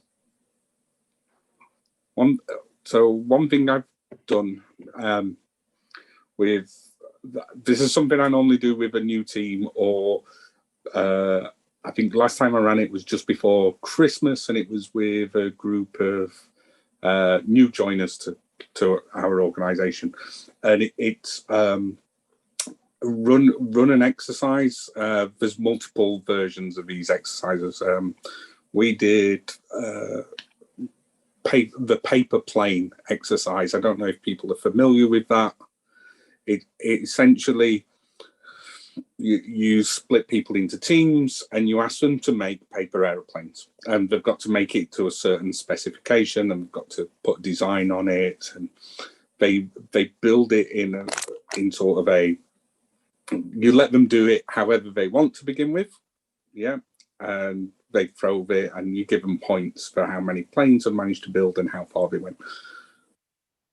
But you then start introducing different agile concepts. So one of the things that you introduce to begin with is that you have a retrospective, and it's really short. It's only like 10-minute retrospective, but you start talking to them about, well, what are the issues you've noticed when you've been doing it? What could you change? How could you improve your process? And you do about 6 different rounds of this, and every time you're introducing something new to them. So whether it's planning or refinement of the story. So sometimes we will say, hey, you need to put this logo, and they don't refine what the actual requirement is for that logo, so that they lose points. So the next time they do it, they know that, hey, we need to refine this. We need to know exactly what this should be. And that's one way of introducing agile concepts, and then asking people how they can apply that to their work as well. So things like limiting the amount of work you've got in progress, and then asking them, is this something you can do with your own work at the moment? How does this relate to what you currently do? And can you imagine working in this way that we've just shown you with these paper aeroplanes? So, Herbert, that's something we've had some success with. Not everyone gets it first time, and there are different ones depending upon whether you're wanting to highlight something like Kanban or something like Scrum, or whether it's just making things in smaller batches. Yeah, I mean, I wouldn't say there's any resistance here. It's more just, maybe not knowing where to start. So yeah, those are all helpful suggestions. Thanks. 15-minute stand up every morning. It's a good start. Even for like I mentioned, that one of the things that we put up there is one of the teams, and that was the first thing we started with, was let's have a stand up every morning. It's just for 15 minutes. I'm not going to take all your day up, and we just want to talk about what we're trying to achieve in that day. And that was before we started introducing what the actual project was, what we were planning to do, and how we were planning to do things, just to get people used to it. Right. Okay. Has anyone else? No? Has anyone else got any questions? Anything they'd like to raise? No. There is one thing. I've recently joined this company, and I found myself in a situation where the person who hired me was responsible for this department is no longer there, and I've kind of started taking over. But there is no defined way of working. There is a Kanban board, but it doesn't really give me an outlook of where each project is, what everybody is doing. And I know they don't want to go the Scrum way and stick with Kanban because it's a digital agency. But I feel sometimes at a loss, sort of like where to keep up with what is happening, and I don't know what way to go about making everything a little bit more structured. Every time I try to sort of implement something, I get a lot of pushback from the managing director, and I don't know what to do. I don't know what the simplest thing to start from. Is so sorry, just from my understanding, there's multiple projects, but nobody knows where things are on each project because there's no roadmap or anything like that. There's just Kanban boards which they're working to. For each stream, and it's for each client there's a stream, and each stream is a Kanban board. So there are tickets on there that tells me, what is going on right now, but there is nothing to say what happened in the past. It's in people's emails, people who have left the business, and there is no necessarily anything that says what is the point, what is that client trying to do, what is that project, Okay. And there is nothing to say what work is coming in. There's a lot, which is somewhat overwhelming. Yeah. So being handed this hot potato, but I don't know where to start with it. So how do they know that they've been successful? That's a good question. Okay. So, the client screams at them saying this isn't being done, and they're like, oh, we got to jump on this, and then but there's no priority order. Which one of these projects needs to be done first, and where do we push back? But there is no limit to what they're doing. So I'm having the same problem that you are having, I think. Yeah. It sounds like there's a need for a roadmap or something that says, here's what we're planning to do, even though, unless the teams are doing sort of like live support work where they don't know what work is coming in the future. Yeah, which is one of the uses that people quite often go to Kanban for. But if it's a project and they know what they need to deliver based upon even a contract that they've written with the customer or had that discussion with, it sounds like a roadmap would be really useful. It doesn't have to have the timelines and things like that on, but hey, this is what we're making progress towards, and being able to check that off with the customer. I'm sure other people have got suggestions as well.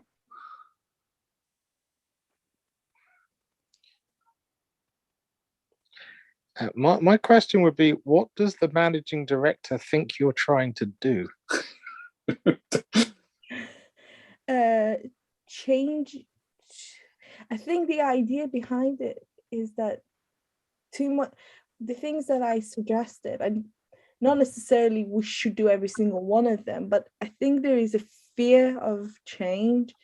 I know they want to do changes, but they're at the same time they're scared of it because they think, oh, this is working, but it's not working.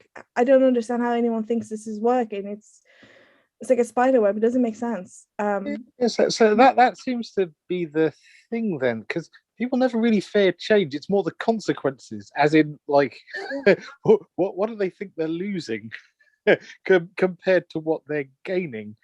And it just sounds like once you have that fixed, then you'll have the kind of the scope of what you can mess with and what you can't.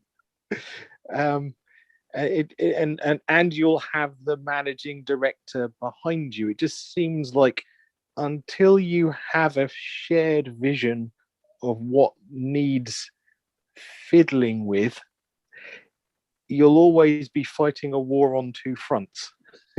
I am at the moment. Yeah. Is the managing director open to trying something different, so to speak. Like, I wonder, so you said there's multiple streams and multiple projects. So I wondered if there's an opportunity just to say to them sort of, hey, I'd like to try something, but I don't want everyone to change. I'd just like to see if maybe we change this slightly with this one team, and to see if it's got any benefit. And if it hasn't, we can go back to what we were doing before. But if it has, we could maybe show it to the other teams. But that comes down to, again, to, is you've got that issue then of, it sounds like the managing director is not empowering any of the teams to make a decision to work in the way that they want to. Yeah, in a way, yeah. I mean, he's all about value. If he can't see a value in something, he doesn't want to do it. And I'm struggling to convince him that there is value in this, and it's not just my OTP. So, I mean, I mean, what Terence is saying, if you pick one project and you have a go at it there, yeah, with that. then you get a chance to kind of demonstrate the value, and B, potentially the group that take part in it become converts, and they kind of start making your case, and it's not just you. Yeah. So maybe a little pilot for some of your the smaller project that yeah. that's not too complicated. Yeah. Well, so you can just demonstrate what you're doing and the value, and because that seems to be what's going on. You know, they don't understand the value that you're bringing to the party, and so once they do, you potentially get their support. And if it's not just you, it's a number of people, then that kind of strengthens the case. So I don't know, maybe that's potentially a path, you know, and you could even, you know, just sketch it out. Say, look, you know, there's this whole world where we look at projects in this way. Some of our projects are working, some of them aren't. What I'd like to do is try out some of these ideas. We'll see how it goes. You have a look, you review it. If you think it works, you think it adds value, then, you know, we'll go with it. We'll do some more, but see how you feel about it. Yeah. Well, once you've got someone on board, once they're kind of behind you, once they're, you know, because trying to create, you know, kind of changing the way that teams are working anyway is a lot of hard work, and especially teams that are under pressure and all sorts of things are going on. If you are trying to fight the teams and the managing director, you could get squished in between them. So don't do that. Good advice. Yeah, thank you. Yeah, I'll give that a go. I'll try to come up with something really, really small. And have you got a team that you know who might champion or be looking to change their ways of working? Like Herb said, you know, then you're not fighting on two fronts. Especially if you've got a team who are like desperate to try something new and different. Our technical lead, he seems to be on board with some of the things that I am saying. So if I can sort of make small changes and show to him that it works, maybe I can get him on board. And then, because I am fairly new, so I can understand where they are coming from, saying that, you know, this is how it always used to work, that it's done for these reasons. Yeah. So I can completely understand where they're coming from. But I think the point of them hiring me was that I was bringing in new ideas and to help with that. And, you know, that's what I'm trying to do. Just trying to do your job. Actually, there was something you mentioned about, I guess, understanding what the managing director sees as value, because if they perceive value as something different, Yeah, you might change something which, for example, shortens the amount of time that, I don't know, it takes a team to do a piece of work, and therefore you end up charging your customer less because you managed to do it faster. Yeah. Your managing director might think, actually, that's not what I wanted. I don't see that as value. You would hope that, you know, people would see that as value. Hey, we came in under budget and we were able to deliver the customer's expectations earlier. Yes, it means we took less money, but it also means we now have a team who's ready to move on to the next piece of work. But finding what they see as value and being able to produce metrics which back up that any change you make is making a valuable, what they see as an increase in value. Does that make sense? Sorry. Yeah. No, it absolutely does. You're right. I think it's important to be understanding. It can be really difficult, especially in a more competitive market where if you're fighting for market space and customers and you're wanting to make a change and they're like, yeah, but this change might mean that 5% of our customers can no longer use our product. Yes, but it also means that the top 20% of our customers will increase the amount they use our product for sales. Sort of exactly is the argument that is being had, trying to streamline the work, but put the main focus on the customers who are our biggest customers. So trying to be very difficult. make that point is scary. They were like, so you want to get rid of some of our customers?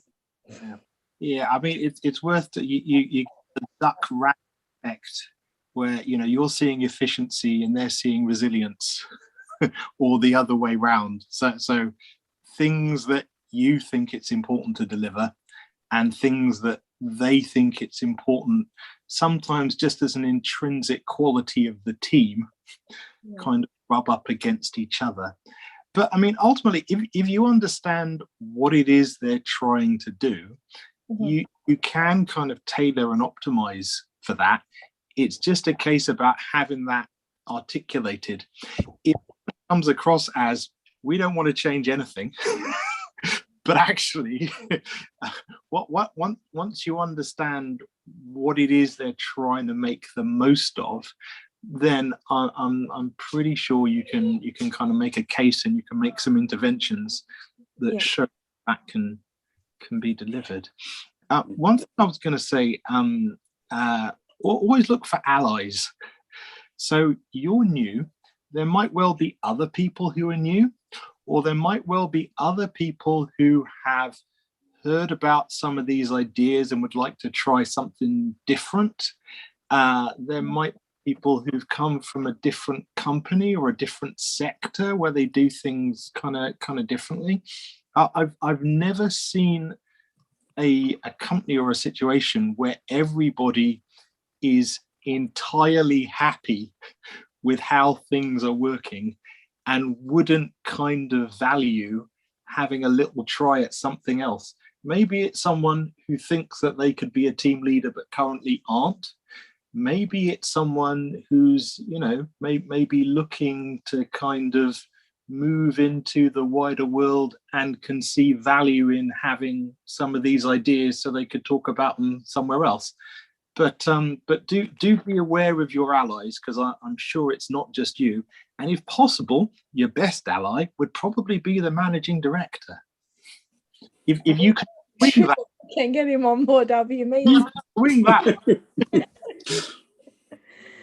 That is a very good point. Yeah, I think I need to mingle a little bit more. Buy donuts. That's a very good thing. I'll be there Friday with donuts. Thank you very much, everyone. Okay. Right, as it's 8:15. Hopefully you've all got something from tonight.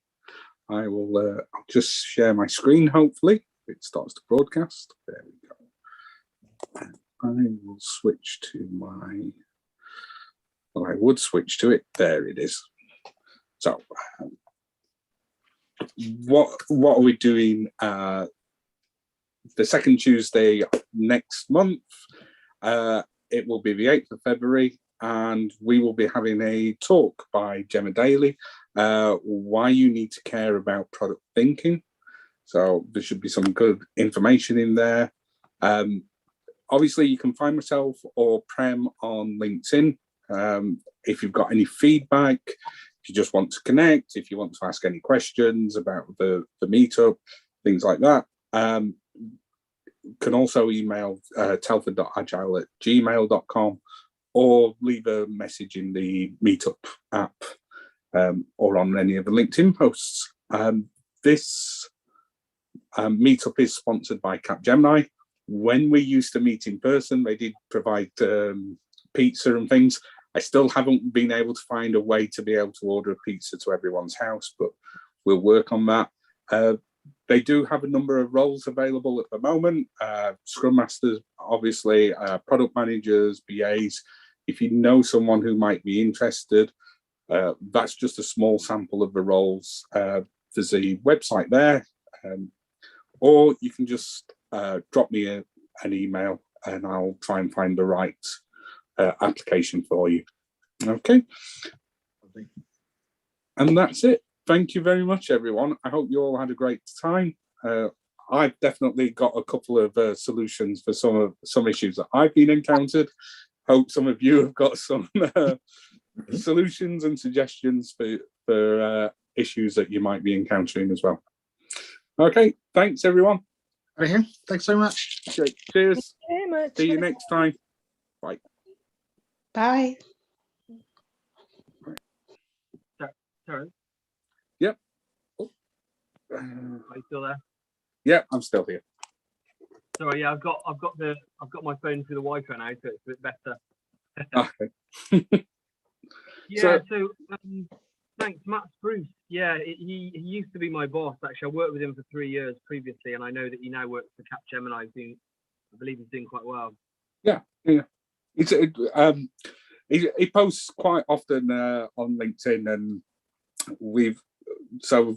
there's a number of communities in Capgemini. So we've got an agile community for, I'm on what's known as the HMRC market unit. Matt's on what's known as financial services. So he's dealing with the banks and Euroclear and HSBC, those sort of people. But we have Scrum Masters from all different accounts, and we all meet up and basically, like we do on this, but it's more business focused. And hey, I've got this issue. Has anyone done this? Yeah, blah blah blah. But I've seen Matt post a couple of things about veterans and stuff like that, and we've got within Capgemini there's a veterans community as well. So when you came on the other week, I was like, I wonder if Anthony's met up knows Matt or wants to have a chat with Matt because he's done a similar thing. There's another chap called, doesn't work for Capgemini. There's a chap called Steve Crossland. He left the forces and he's set himself up as an agile consultant. And the other one is Jack Hughes that I know of. Jack does loads of stuff. And I think he's done a sort of like a settlement book. I've read that; it's really good. Yeah. So yeah, and like I said, I'll push Capgemini. If you want to apply for Capgemini, I just put those things up there. There are roles available at Capgemini, and we take people with all different skill levels. So, but yeah, if you're interested. Yeah, so I'm fortunate really because I've managed to find the finance, and I'm actually attending an in-person CSM course in London on the 25th, 26th of this month. Then I'm pretty blessed that I managed to get on an agile coach course in March. I'm currently on a civilian workplace attachment with an emergency services company this week. Not doing anything agile or scrum related, but just sort of project management related with these guys, which is great for me. But it's just the bits in between. I've got 30 days of pro bono work experience I can offer to anybody, and they don't even need to pay me. And the military, it's one of those things what the military, they call it civilian work attachments, and you can essentially just go and work for anybody, and the company doesn't have to pay you. So, nice. So I'm just trying to find a really, I think as soon as you contacted Matt on LinkedIn, he's actually messaged me tonight. So cool. thank you. No, not a problem. I just said, actually, I just sent it. I didn't mention your name to begin with. I just said, "Hey, Matt, someone's trying to meet up. I couldn't remember your last name, which has led to something else. But and I said to him, "Hey, would you be willing to chat to this person about your experience? Because I've got mates who have been in the army, they've come out, and that transition between how they were working and then going into civilian life and businesses, and some of them have just turned around to me and gone, I can't be doing this, it's madness. And other people just seem to like, it's like a light goes on and it's like, I can whip everyone into shape almost. and so, yeah, I can totally appreciate that coming from one working life and like changing roles and changing organizations, people do things differently. And it's like, all right, this feels weird doing it this way. This is definitely different. So, I've said to Matt, yeah, talk about Capgemini, and he was like, yeah, I can contact them. It gave me his contact details before he even knew it was you, and I was like, oh, thanks for that. And then you'd said, I think I know this chap, and I was like, I think you might already be connected to Anthony. And he just came back to it. Yeah, I used to be his boss. I'll contact him. It's because of Matt. I used to work with Matt in a particular location in the military, and he was clearly finding opportunities as he was leaving the army with us. I was part of his team to find opportunities so that he could push the pathway of Agile, and then he was able to talk about that as his story when he left the military. And it's because of him that got me inspired, and I still can't get the training out of my mind, so that's why I'm pursuing it. Okay. Which that's the time. I've got a quick question for you, Terence, if that's all right. Yeah. So I look on LinkedIn all the time, and I see Capgemini. I see a lot of jobs out there, and they're very tech orientated. Are there some jobs that aren't tech? And how do people like myself who haven't been in that tech environment, even though I've just done Microsoft projects, Jura, and lots of other things I'm trying to get a grip of now. How does somebody like myself who to be immersed in a tech scrum role? Yeah. So there's different organizations, and I'll say, depending upon the size of the organization, it depends upon how much you need to know.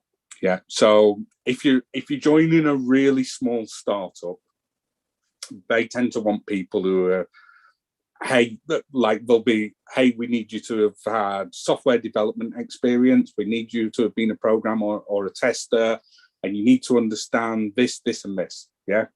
Because everyone has to muck in. Where the bigger consultancies, Capgemini, Accenture, Atos, Mercator, Opencast, who else is there? I'm sure I'm missing a couple of names out there, KPMG, those sort of people. So we tend to have clear lines, if that makes sense. So the Scrum Masters I've got, they join a team and they will have a tech lead.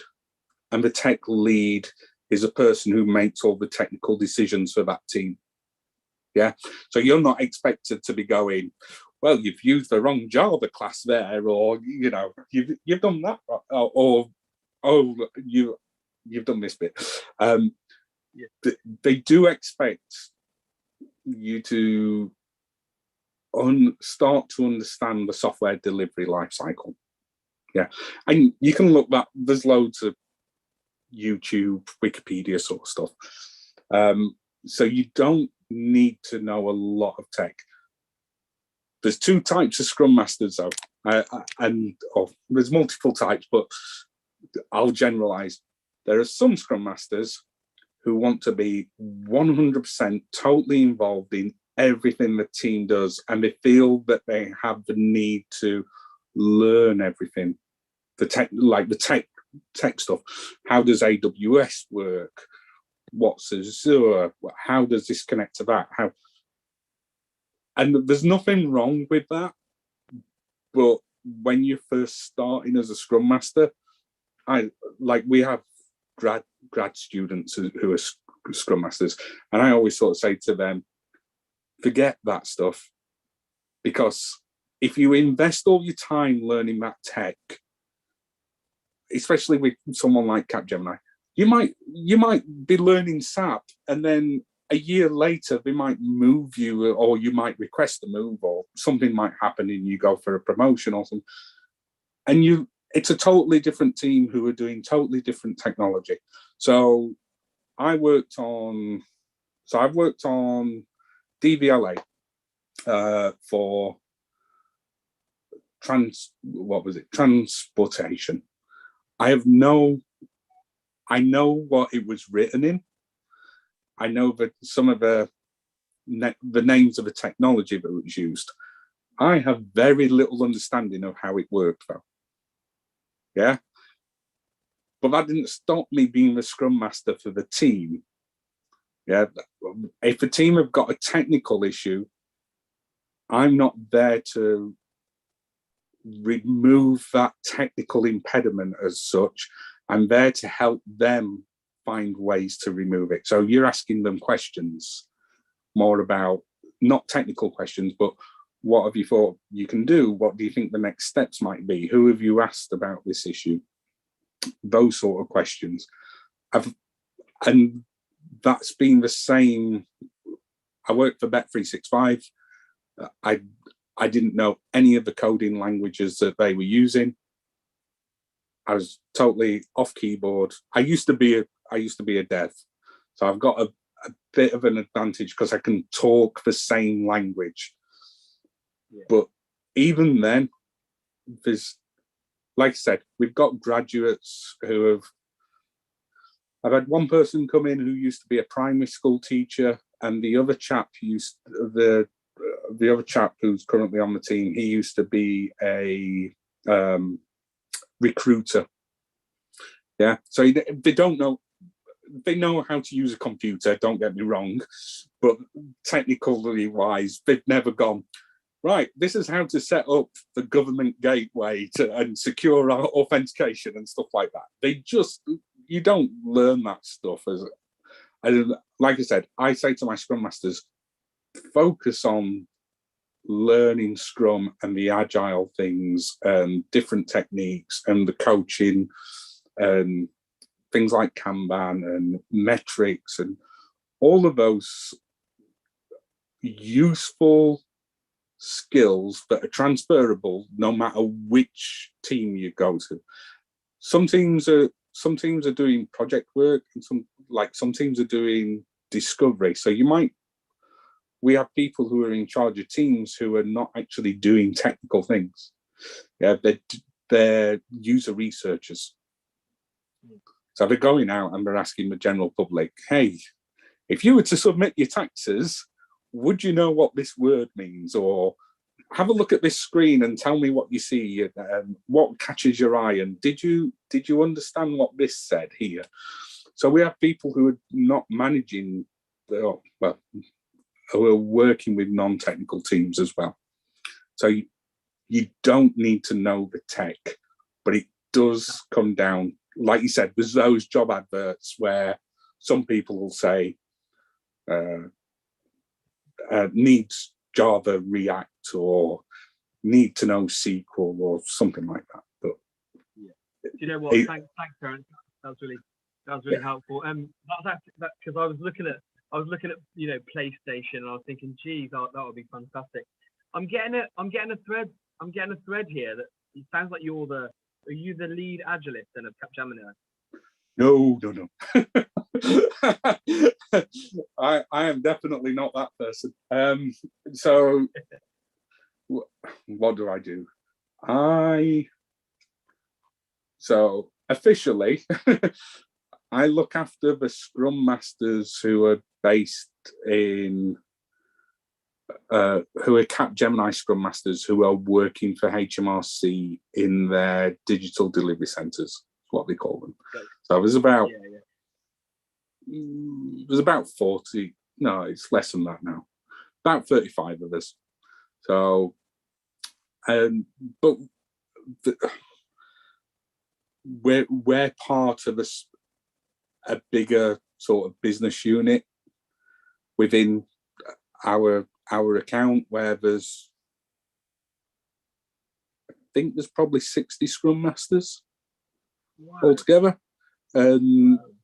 So we've got a community there, and it's the same sort of things. You have like your parish notices. Here's what's happening in the business, the organisation. But we also have community meetings where it's, hey, I've got this issue and I've been struggling with this. Can anyone help? Or you'll get people come along and present things, which is always great because you're sharing knowledge.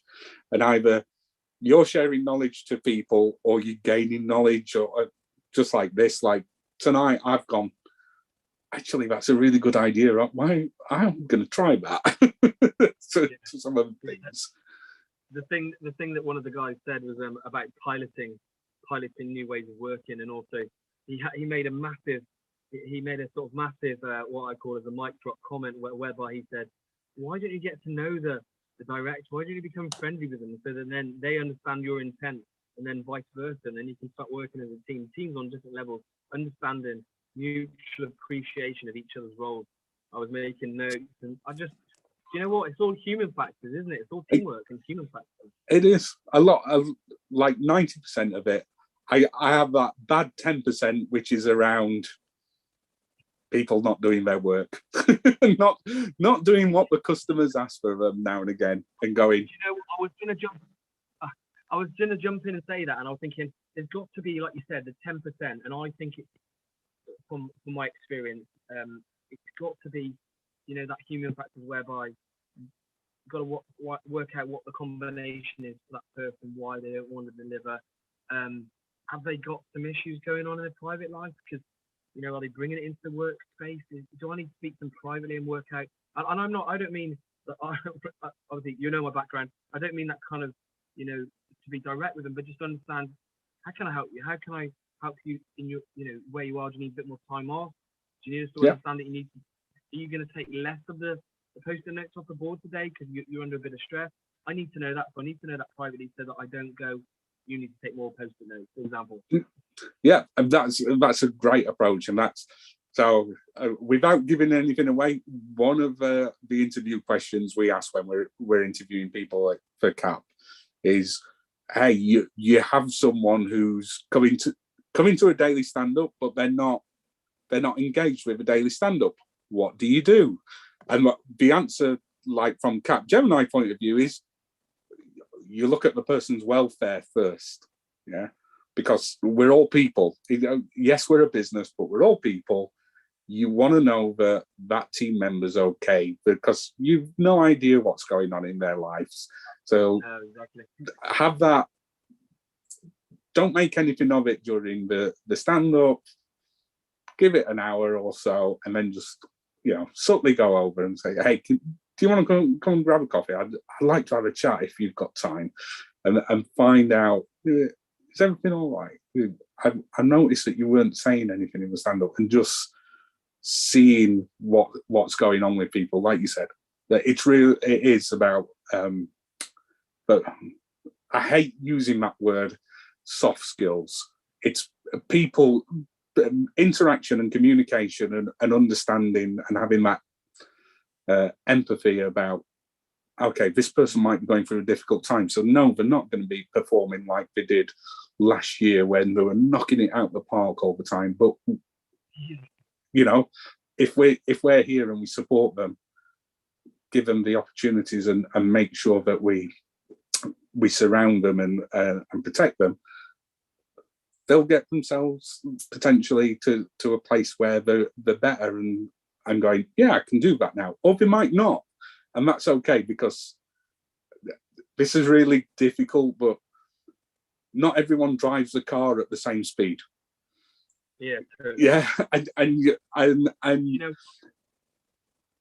yeah. Do you know what? I've worked with I've worked with the different sort of let's just say from one train station to another. I've worked with people that have been low performing, low motivated, almost, you know, begrudging having any output every day, even if they're moving stores and such, like, to another end of the team, where I've worked with people who, like, you could just give a certain nods and they know exactly what you want to do, and they know you're they know you. Oh, you've gone on mute. Your passion and it's incredibly interesting, and I know the whole thread of it always comes back to, again, like you said, and people's resilience and where they are with their mental health. And I've had a busy day at work, for example, and then at the end of the day, I thought everyone looks pretty stressed. So I put a presentation on the board, and it was I call it the stress bucket, and I explained about. Have you ever seen the stress bucket? Is that you can only hold so much, and then it starts to spill over? And so there's a little tap at the bottom, and I just said, listen, you're all very physical people. I had a mixture of male and females, and I said, just take 5 of your best things you enjoy, and just do 2 of them throughout the week, and then just relieve it, and then let me know how you feel tomorrow, and we'll crack on with work and get the next objective. And everyone was taking notes, and a few people come up to me afterwards and said, thanks for that, really appreciate that. That was really off kilt, they said, but it really worked. And actually, for me, it was very on the button there, and it helped. So, yeah, brilliant. Those techniques are great. Yeah, no, really, really good. I'm actually using I'm actually generating an experience when I get back to work, and I'm actually going to the quartermaster's department to help them through 3 big issues that they've got, and I'm just going to chop it up and put it onto the Kanban board, and I'm going to get all the storemen in, I'm going to get the computer guy in, and I'm going to get everybody in to just take a bit and work as a team, and then I can use that as part of my story when I leave. Sounds good. Nice. Hey, thanks very much for your time, Terence. And yeah, cheers. No problem. And like I said, if there's anything, drop us a line, or Matt will obviously be able to give you a much better understanding of his experience and stuff. And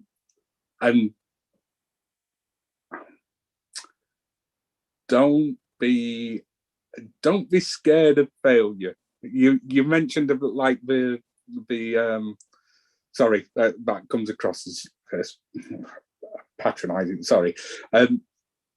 What I mean is, don't worry about what's in the job adverts. You know, like you mentioned about the technical stuff, because 9 times out of 10, you go there and you can say, I don't have that experience. And they're like, oh well, it was just nice to have. But yeah, there is, when you're applying for roles, just look at the size of the company and get some idea about how many people there are and what the role is. The ones who want tech people tend to put it in the advert. It tends to say needs to have it'll say something like you need to be the Scrum Master, but you also need to be hands-on with, I don't know, whatever technology, AWS or whatever. The ones which are pure Scrum Master roles tend to just focus on you having Scrum knowledge. Yeah. Okay. So I wish you good luck with it, Anthony. So have a nice evening. Take care. Yeah. You too. Hope to see you again soon.